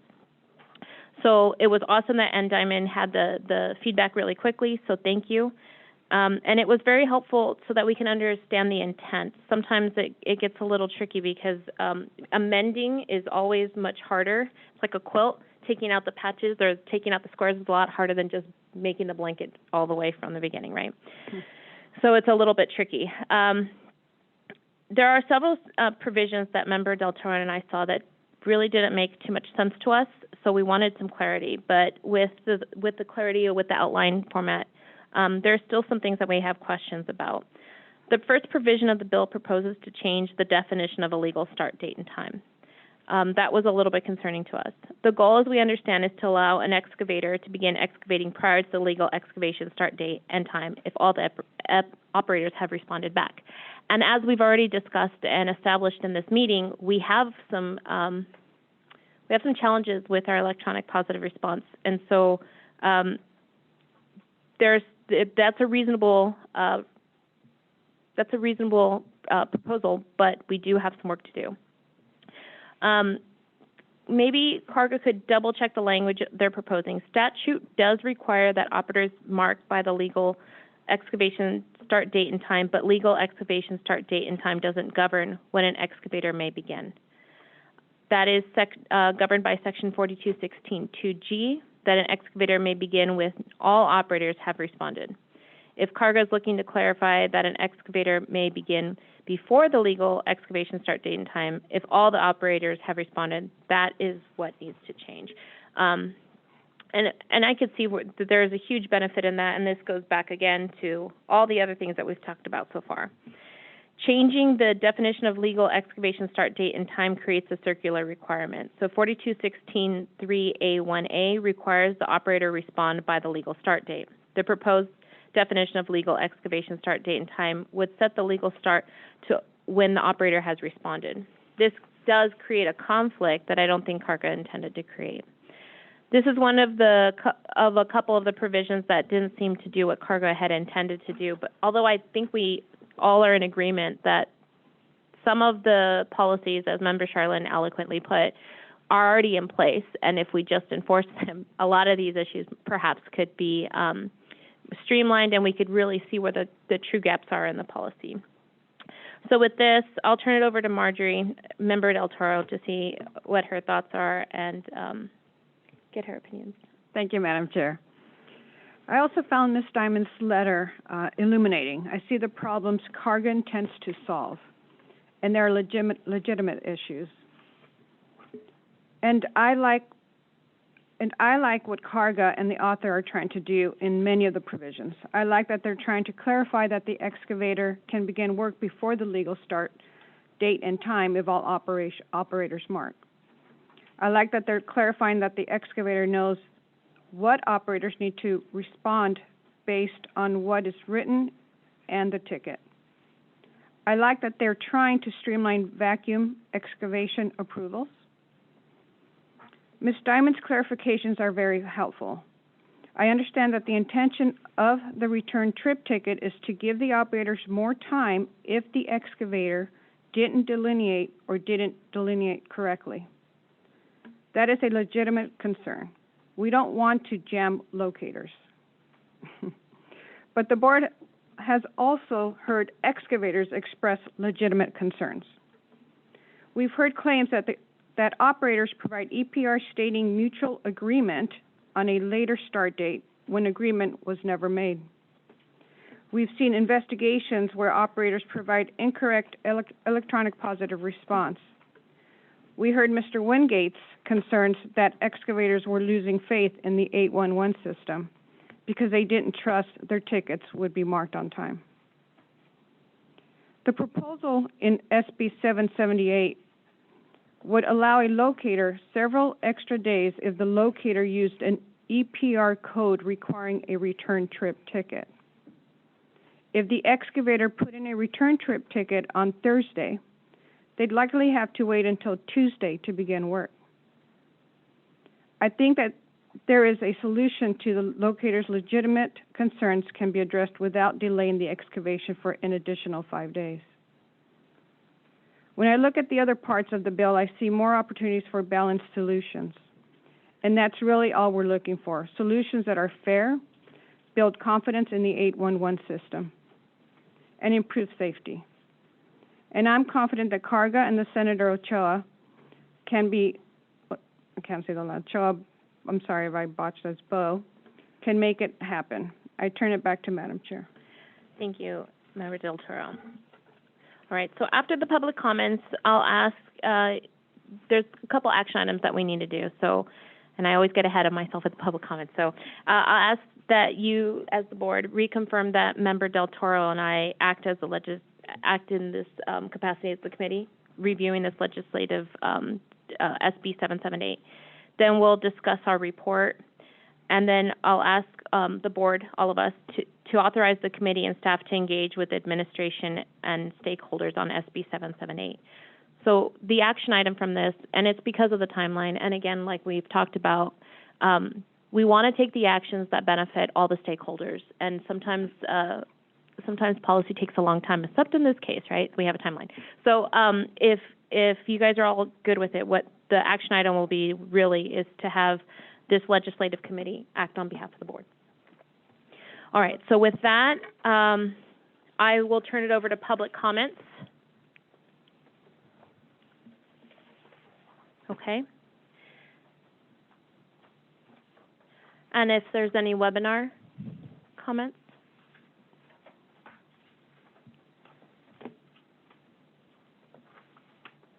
Okay, so now we'll move it back to the board for any discussion, any remarks that you want Member Del Toro and I to consider.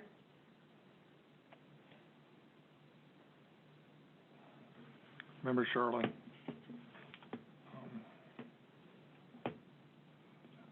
This 1 second. Okay. So on the return trip, and why this is so important is because where we find this, and Marshall Johnson brought this up, or Member Johnson brought this up, that the 3 categories have been increasing. Mm-hmm. So the no access, the marks not matching, the description, and no delineation, and the no access. I got them all. No access, they don't match, and delineations are increasing. And what's happening is those turn into emergencies. The way it is right now is they'll say, hey, we just delineated it, we need you out there. The time doesn't readjust. And how that's what I want you guys to also understand is the people that are following all this stuff, they are making sure there's access. They are making sure that delineations and their delineations and the language matches. Those people are the ones that suffer because there's only a number amount of locators that are out there on any given day, and volume is uncontrolled. So they're already out there trying to get to as many jobs as possible.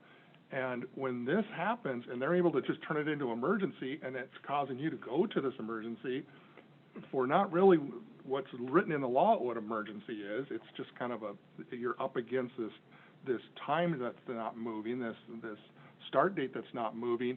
It's affecting other people because you just can't get to all the work. You cannot physically do it. So you've got to look at all the other kind of activities that are going on in the world. And there's a lot of utilities that are setting up, hey, to come out and change your meter, or they're going to come out and put on an energy-saving device. And you're supposed to have your gate open, your dog put away, and all those things. And if you don't do that, because it's happened to me, I got a thing that says, you had your dog in the yard, I need to reschedule. I had to reschedule that and call back and get a new date, and it was way longer than the 5 days, and I understand what you're saying by 5, going over the weekend. So that's the thing that I just want to kind of express is the side that's getting hurt is a person that did do everything they're supposed to do, and there's just not enough locators to get to them because they're being drawn to ones where, you know what, really when the phone call started, is your job delineated? They said yes, and they really didn't do it. And when they get out there, that's when they actually went to the site, and then they delineated and said, hey, I need everybody out here. And it turns it into emergency because the time doesn't change. So I just wanted to throw that out there of the benefits of the remark ticket in those 3 categories. When it's a mismark or when there's needed further information, I'm in support of those need to be quicker to get that information to these excavators. And that's kind of on a different one than these 3 where it's really their responsibility to have clear information. Member Bianchini, and I'm concerned about the abuse in the opposite direction, obviously. It's, when locators don't have enough time, and we got everybody that did it, and I got one guy saying, I'm canceling this ticket because the marks weren't correct, and, well, they were correct for 9 other people, and so we have to stop them from canceling it. And it's a continual management of our ticket system by 2 people in our company because of that. And when you make the phone call and says, I'm just so busy I can't get to it. When can you get to it? And now let's have the discussion instead of you trying to cancel my ticket. Exactly. and going out. So there's incredible amount of abuse to that system, and we have to be very careful on what's allowed and what's not allowed. And I think the biggest thing that Member Charlotte and I have talked about on the ticket committee thing is trying to find that balance for the locators and so forth, and maybe it's a certain amount of tickets per day that the one call centers can handle, and then the next ticket that comes in reverts to the next day, something like that, so we don't have the rubber band expanding and coming back on that. We try to even that out, but we're looking at trying to figure out some common ground on that, but I don't want anything read into a law that we're not, done with really trying to solve the problem yet, because you're just going to create more. So you got to be real careful about that. And that's what we did when we were reviewing it. I'm looking at the excavator side, obviously. There needs to be, you used the word balance and fair, and that's exactly what we're looking at when we were reviewing this legislation. I do think what's in there for the vac truck, though, is, if we put on there's a vac truck, and you don't say absolutely no, then it's yes. Right. And Member Johns, I was kind of thinking along with what Member Bianchini was saying.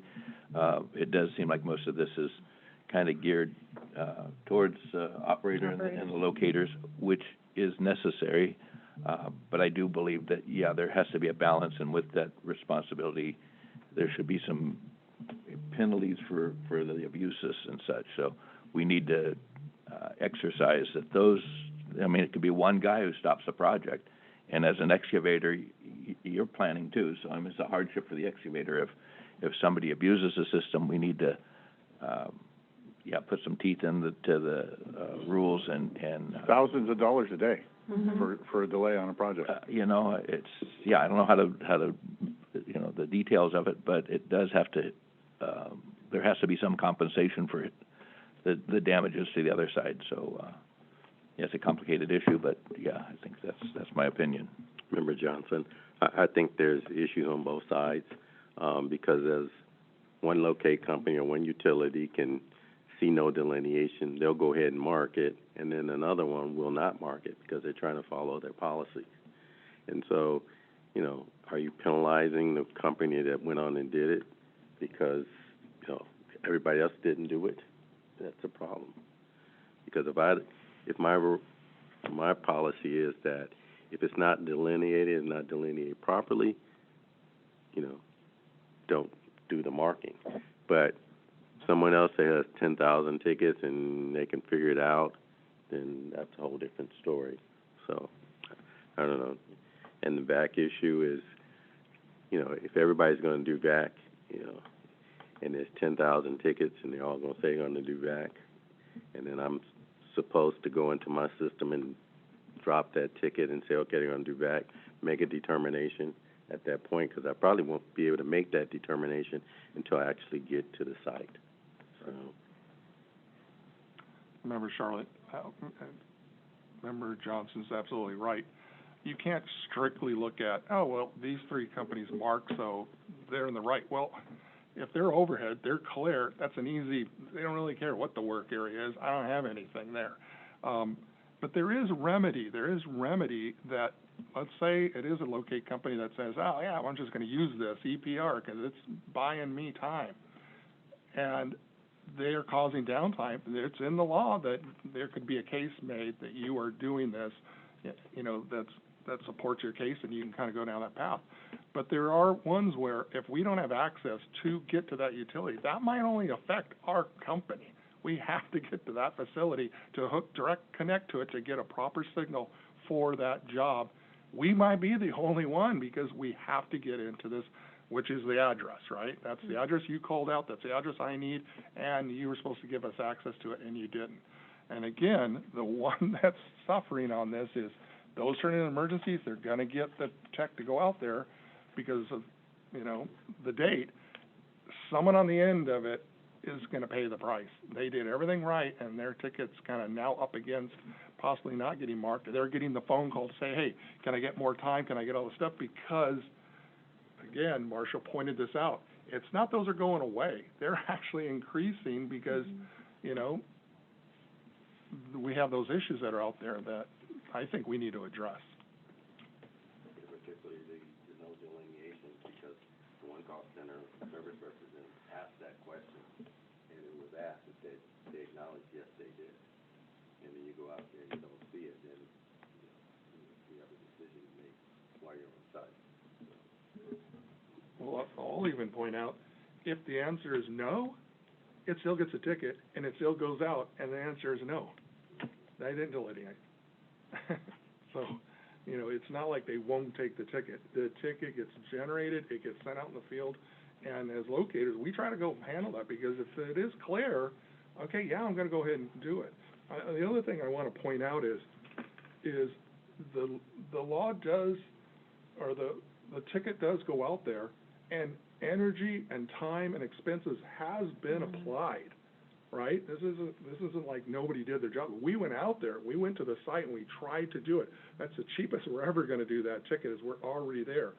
Phone call is made, at least with our company, and I believe a lot of other ones, to say, hey, can someone come unlock this gate? Can someone come out and put something down on the ground? So I want to know that that is another step that we're trying to get this thing done, because for us to leave and actually get the ticket, no matter if it's 2 days from now or 5 days from now, we got to come all the way back out. So it's on our best effort to make a phone call and say, hey, can you get this gate open and within a reasonable amount of time? Now, if they say, I can't get there for 3 hours, I can't wait around. Maybe some techs can kind of wrap around and come back, but that effort is also made of a phone call to the person on the ticket. Hey, can we get this correct? I'm sitting right here. Can you put the dog away? Can you give me access to this? Hey, it's not clarified. Can you clarify this for me? And so that is also made to try to get these things resolved. Member Bianchini, and one last to that. We have the opposite that happens to us all the time, and we have to call that tech because he was canceling our ticket and said, what are you doing? You're canceling the ticket. The thing's ready to go. Everybody else is on there. He said, oh, I actually didn't know I was doing that. I'm just so busy. I was trying to clear the ticket, and did I cancel it? Yeah, you did, and you're going to hold up our excavation. Now I'm going to put a new ticket back in, and you're going to either need to go mark it or say, no conflict. And so he's just going through there and hitting on the computer, cancel. He did 15 of them. 6 were ours. So we knew it was, no, this isn't happening. So there's an incredible amount of abuse in the system. Yeah, and I've heard that a lot, Member Bianchini, as well. As far as the delineation problems, is that a real common? It can be. I'll defer to Member Charlin because he's on the worst end of that. But I mean, I can only speak for the companies I've been involved with, and we have a system and an understanding, and we take the picture, and the picture is GPSed with a point, and then when they send that ticket in, it's verified, and there's a picture with it. So a lot of times when we tell a guy says it's not marked properly, we say, well, there's pictures on the ticket. Why don't you look at those before you say it's not marked properly, because they're GPS as well. So I can only speak for ours. And California is better than other states because we work in other states, and it's not in the law. So, it's a real issue out there. However, in California, it is a good portion of tickets that are not delineated. And we typically find when that's happening like that is they don't go to the site. It's so convenient to do it from an office. It's so convenient to just, have it done elsewhere that they don't actually go out there and, like Ron said, do a walkthrough, go look at, and documents and stuff and delineate exactly what they want, and they just kind of say, I'm going to send it in this way. And a lot do say, we take photographs of everything. So we show it was not here when we were here. Yeah, you have it now, but look at what we have. It didn't get delineated before you made that phone call. And what's nice about some of our systems is we get it real time as these things are coming in. They go right to the technician in the truck. So again, if he can respond when he's already in that area, right? He's already in this city. Hey, any tickets? Hey, one right here just popped up. He gets we might get this ticket in 30 minutes, right? It gets to us so quick, and there's no delineations because he had a plan to get out there today. He's thinking, hey, these guys are going to come out in 2 days, which might be the case for everybody, but we actually, beat them out there. And that does happen. you know, Member Johnson again, and also in some cases, in some cities, it's a condition of the permit. So if they don't do it, then the permit is not valid. So Say that again? if they don't delineate, and if it's a condition of the permit that they've been given, then it's not valid. Right, okay, right.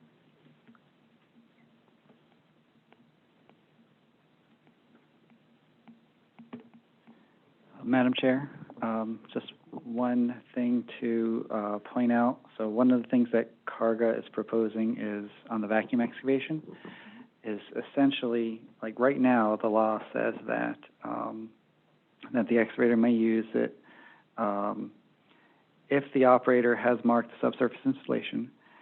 The excavator has contacted the operator and the operator has agreed to a vacuum excavation device. So that's the existing law. So it's existing law says go outside the 811 system to figure out vacuum excavation. And what Carga is doing is trying to incorporate EPR and bring it back into the system. One of the things that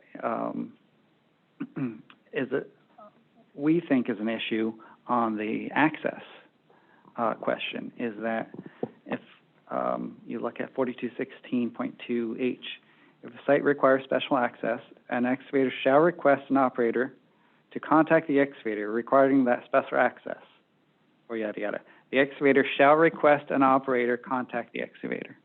So again, it says go outside the 811 system. And just in my personal experience, the first time I put in a ticket in my new house, the existing, the homeowner solution at the time didn't have any place where I could say there's a lock gate. I could not tell somebody on the ticket that there was a lock gate. I tried to do it again, and in the old system, and I had to create like a professional excavator account, which USA North actually said, hey, you're a homeowner, you shouldn't do this. Like, I got a call right away. So somebody's watching. So that was actually really interesting. But I had to do that so I could put the location, I could put the lock gate information in the location field. So I think that, again, when we're looking for solutions, some of it, at least for the lock gate, not the delineation, can be addressed by trying to get more of that information through the 811 system as opposed to the law saying do it outside the 811 system.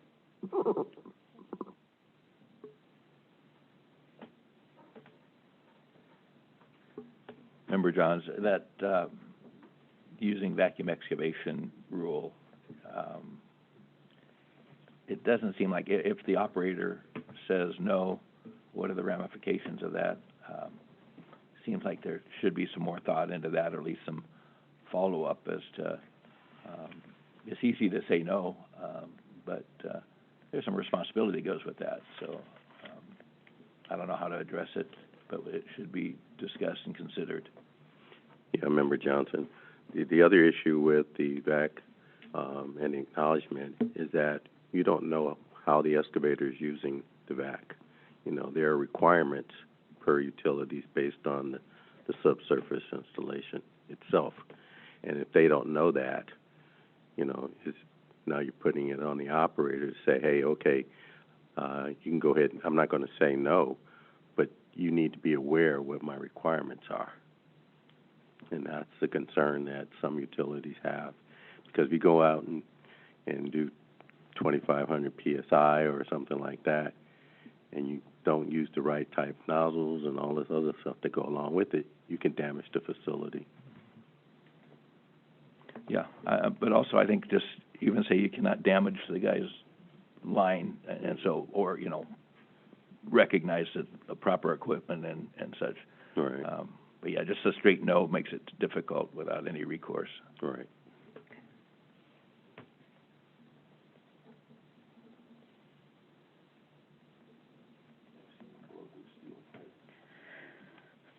All right. Are there any other concerns? Because we're looking for a motion to authorize this legislative committee to act in regards to SB 778 with our staff, with partnership with Carga, with partnership with their committee. Is there any other considerations that we should be taking back as as a committee, and just remember, Johnson, just a clarification. So once, you guys come back and then staff, you're gonna speak on our behalf, so we get more input at that point. Is that correct? So the next time we meet is after Be after September the 8th, submission. so we'd have to turn in all of our recommendations, everything, prior to that timeline, otherwise it won't be included. So we won't get to talk to you guys again because, you know, the Brown Act, we can't have any kind of meetings without, you know, the public involved, so that's why we're asking these questions now. What other considerations should we have?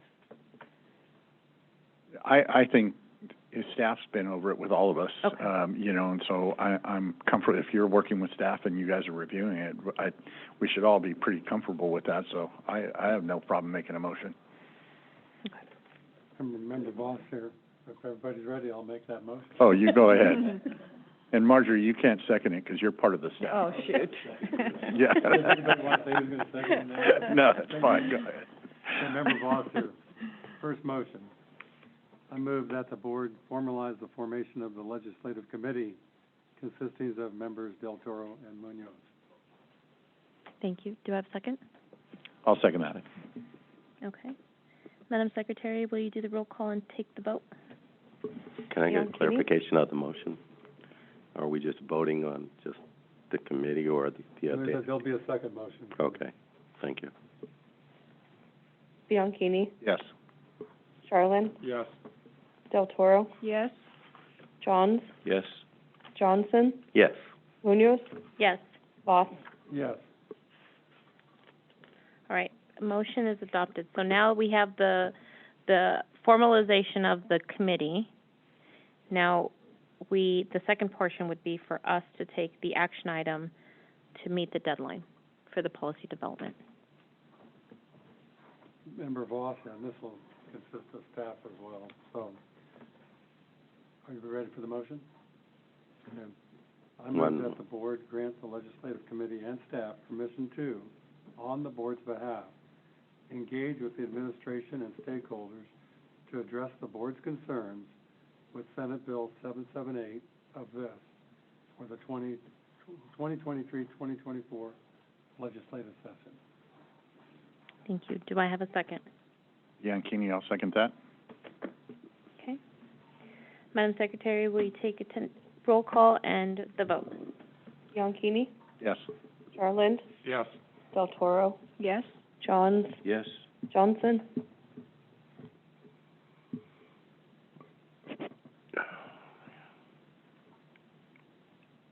Yes. Voss, Yes. Munoz?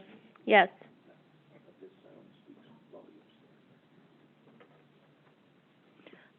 That's everybody? Okay, so motion carries. All right, thank you. So we will now move on to item number 22, which is the update on staffing levels. So the next item is information only, and if you haven't yet got it's out in the foyer, there's a list of all the open positions, and before you even start, I just want to commend you guys, all the work that you're doing with a tiny, tiny team. Go ahead, Mr. Marino. Thank you, Madam Chair. Amber, could you advance the slide? I wanted to identify, so we've had some staffing issues in the past couple years, especially, and wanted to give you a little background on what's going on, some of the reasons why it's happened, and what we're doing to address it. So first, wanted to go through, we've now had 4 human resources departments that have been serving us. First was CAL FIRE, until we moved to the Office of Energy Infrastructure Safety. Then the Office of Energy Infrastructure Safety came out of the PUC, and so they were using the Public Utilities Commission as their HR. So we were using Public Utilities Commission's HR. By July 2022, over the past year, we've been contracting with the Department of General Services. And then as of July 1st, we are now contracting with the Department of State Parks. Go advance the slide. So Department of General Services was having its own staffing issues, which have made our recruitments much longer. Giving you an example of a recruitment for our policy specialist, one that we, it's a position that we feel like we have a good sense of the candidate pool. There are a lot from the state, so we, feel like it's one that shouldn't be too difficult. We did have some difficulty in the orange box. We did have the recruitment open for quite a while. The state often will just have a recruitment open for 2 weeks. We kept it open a lot longer. All the blues are where it was not in our hands when it was Department of General Services, and then the greens were where it was in our hands. There was a lot where it was in DGS's hands just because of their staffing levels. And they have to support, I think it was 24 departments as well. So this was 6 months, and we ended up not hiring somebody. So this is a recruitment that we know well, that we think there's a pool for. For investigations, it's even tougher because we have investigators, or people who are not used to being investigators in certain classifications who would need to apply. So just to give you a sense of the length it takes to hire somebody. Next slide, Amber. And so this is why the department, wasn't just the Underground Safety Board, this is the entire Energy Safety Department.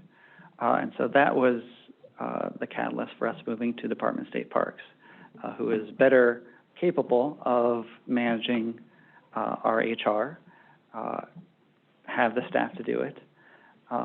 Also, the department got money in this recent state budget to hire an energy safety human resources section, which will eventually be taking over those, the hiring roles. So we'll be bringing in-house. Again, we have to hire these people, so it'll take some time, but energy safety is moving to having most of its hiring in-house.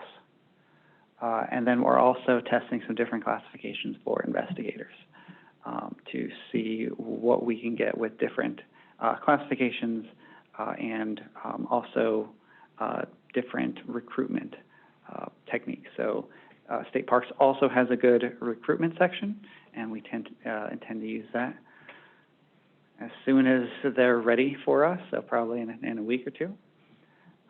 So those are the actions we're taking. Amber, can you advance? So budget positions. So again, we have positions that come from the budget for education outreach. We finished the packages for recruitment in January. One of the positions was supposed to be advertised in April, but again, Department of General Services staffing had issues, and so that has not yet been advertised. So the education outreach is going to be delayed. Next slide, please. And just wanted to show you the 6 new HR positions in the state budget. This is from the budget change proposal, where the blue boxes are the new positions that we've gotten. On the left, those are all for HR. Next slide. Wanted to call out the 2 blue boxes on the right. So this isn't HR, but we are not planning on meeting in Southern California this year, and that's because we can't contract for the IT services or whatever to do the webcast. We're having difficulty wherever we're looking. And because all of our contracts, whether they're $1 million contracts or several $100 contracts, currently go into the same bucket. And so the wait time is 6 months and 8 days as of a couple months ago. So that's why we're getting 2 new positions in the budget, energy safety for procurement. We'll get purchase delegation to $5,000. So those low dollar value purchases, such as services for IT, for venues, should we're looking at probably a year to finally get the positions hired and the delegation assigned and all that. But that will start to take care of those, why can't we just do this little thing sort of issues. Next slide. So again, looking at new investigator classifications, looking to get them more responsibility, and they are also of the same series that we're using now, so good analytical skills, good writing skills. We have some packages awaiting advertisement at state parks. We're going to use their recruitment services, which we've heard a lot of good things about. The drawback is we might not have the funding to fill all the positions for investigators, but I'd rather have half-filled positions than no filled positions, and we'll just have to deal with that issue when it comes. Next slide. And that's all I have. Thank you, Mr. Marino. Do we have any in-person comments? Do we have any webinar comments? All right, board members. Member Voss here, Mr. Marino, I see we have some new staff members in the back. Could you introduce them? I was going to wait till my report, but now's as good a time as any. Brittany, do you want to start?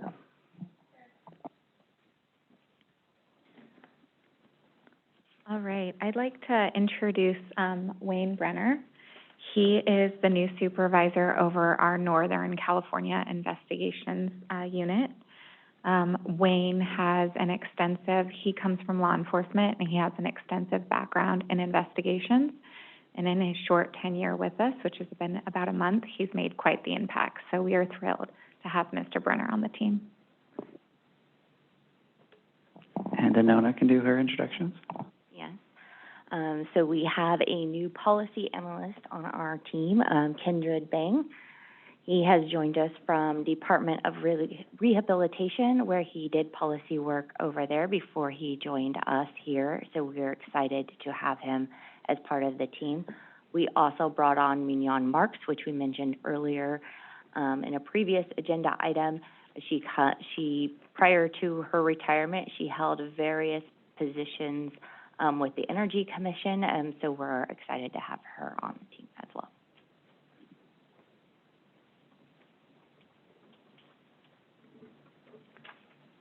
Welcome on board. Yeah, welcome. Glad to have you. Right. Any other discussion from the board?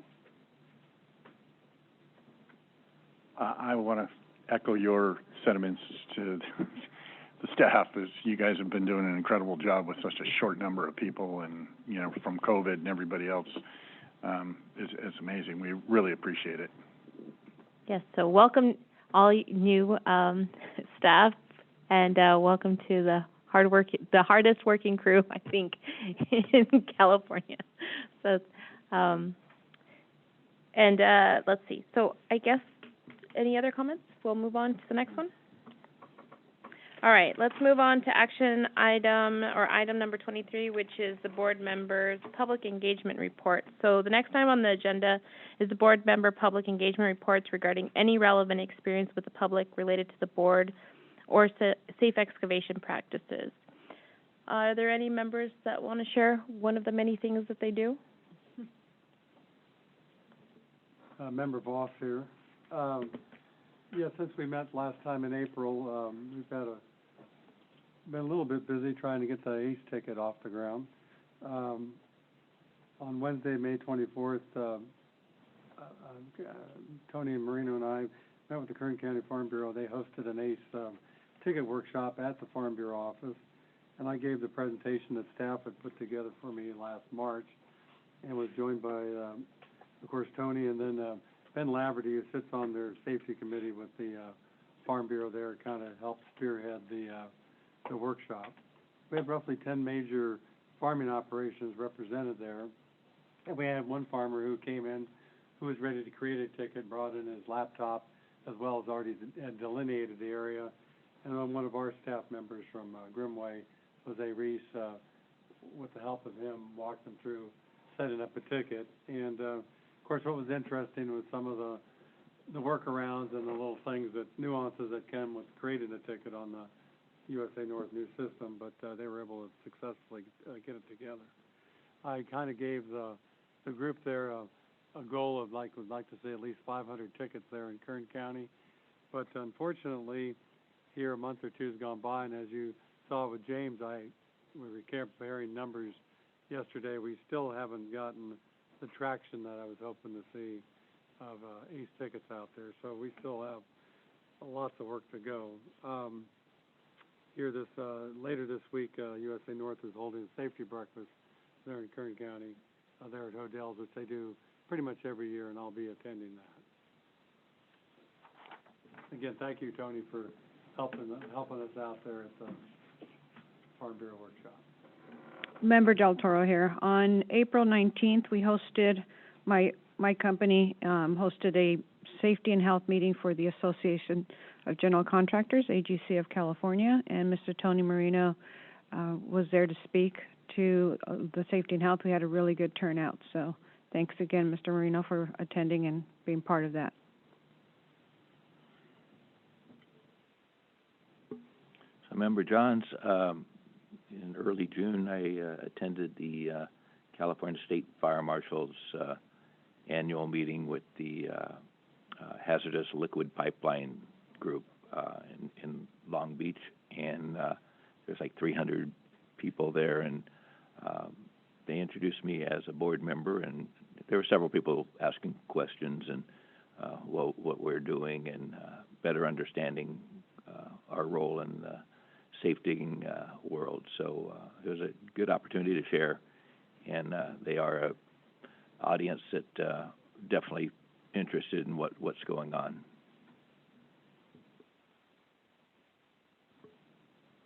Well, thank you all for sharing your activities. Does anybody have any other things they'd like to share or comments on these board activities? All right. Does the public in person or on the webinar have any comments that they'd like to share?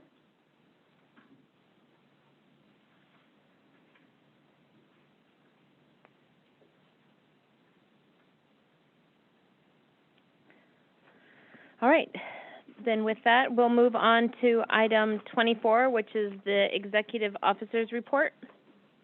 The next item on the agenda is the Executive Officer's Report.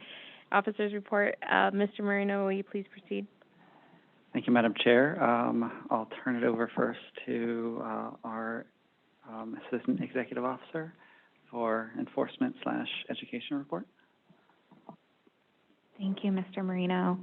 So on July 26th, we will be hosting the Education in lieu of Fines course, and we have 20 respondents registered. Thank you. So we've done our HR new hire introductions. I'll give you an update on contracts. So the 2023 plan identifies 2 contracts that we hoped to execute before July 1st. One for improvements in our investigations case management system, and the other for the translation of our education course into online self-paced. I'm happy to report that we've executed both of them. The contract to improve dig case will update the interface and better allow us to manage information requests, which, as you've seen, can be a large part of the investigation. And probably what is going to be most visible to the external user is to allow complainants to upload photographs and other documentation in their complaints. This will allow us to better review them and better select which cases to investigate and more rapidly do those investigations. The contract is to transform the education course to self-paced online will allow us to offer preventative education rather than only giving access to once you've received an NOPV. The contract is to offer the course in both English and in Spanish.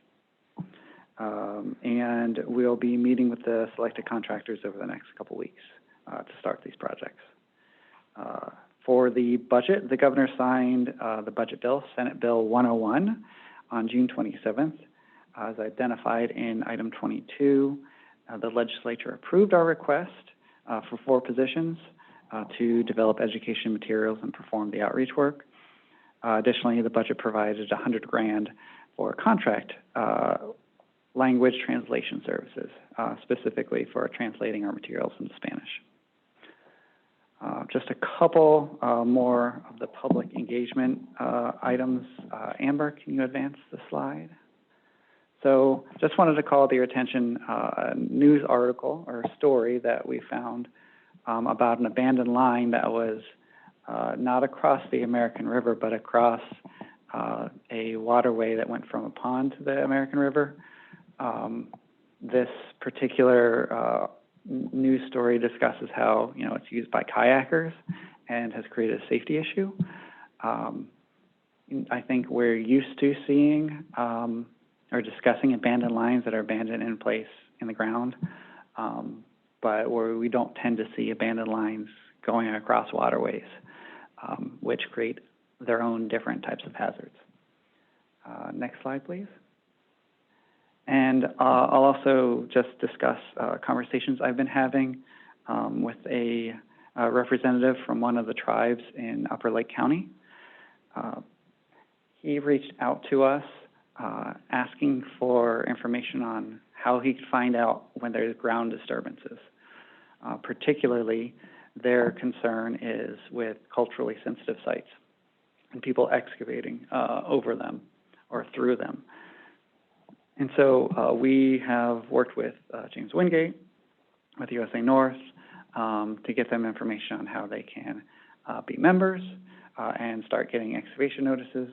One of the things that I did discuss with this representative is how they'll be getting notifications with 2 days notice, which is probably not ideal for anyone, but the real solution starts ending up when we develop the planning and design process for them to insert themselves. So been working definitely with this particular tribe and with USA North. Wanted to thank USA North for accommodating their requests.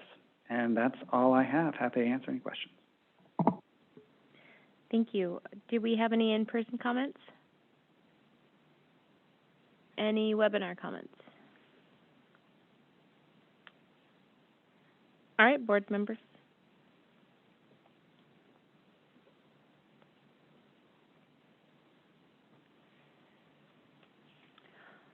All right, so at this point, we'll proceed to item 25, which is the end of the day, adjournment. So do I need a motion to end the meeting, or do I just end it?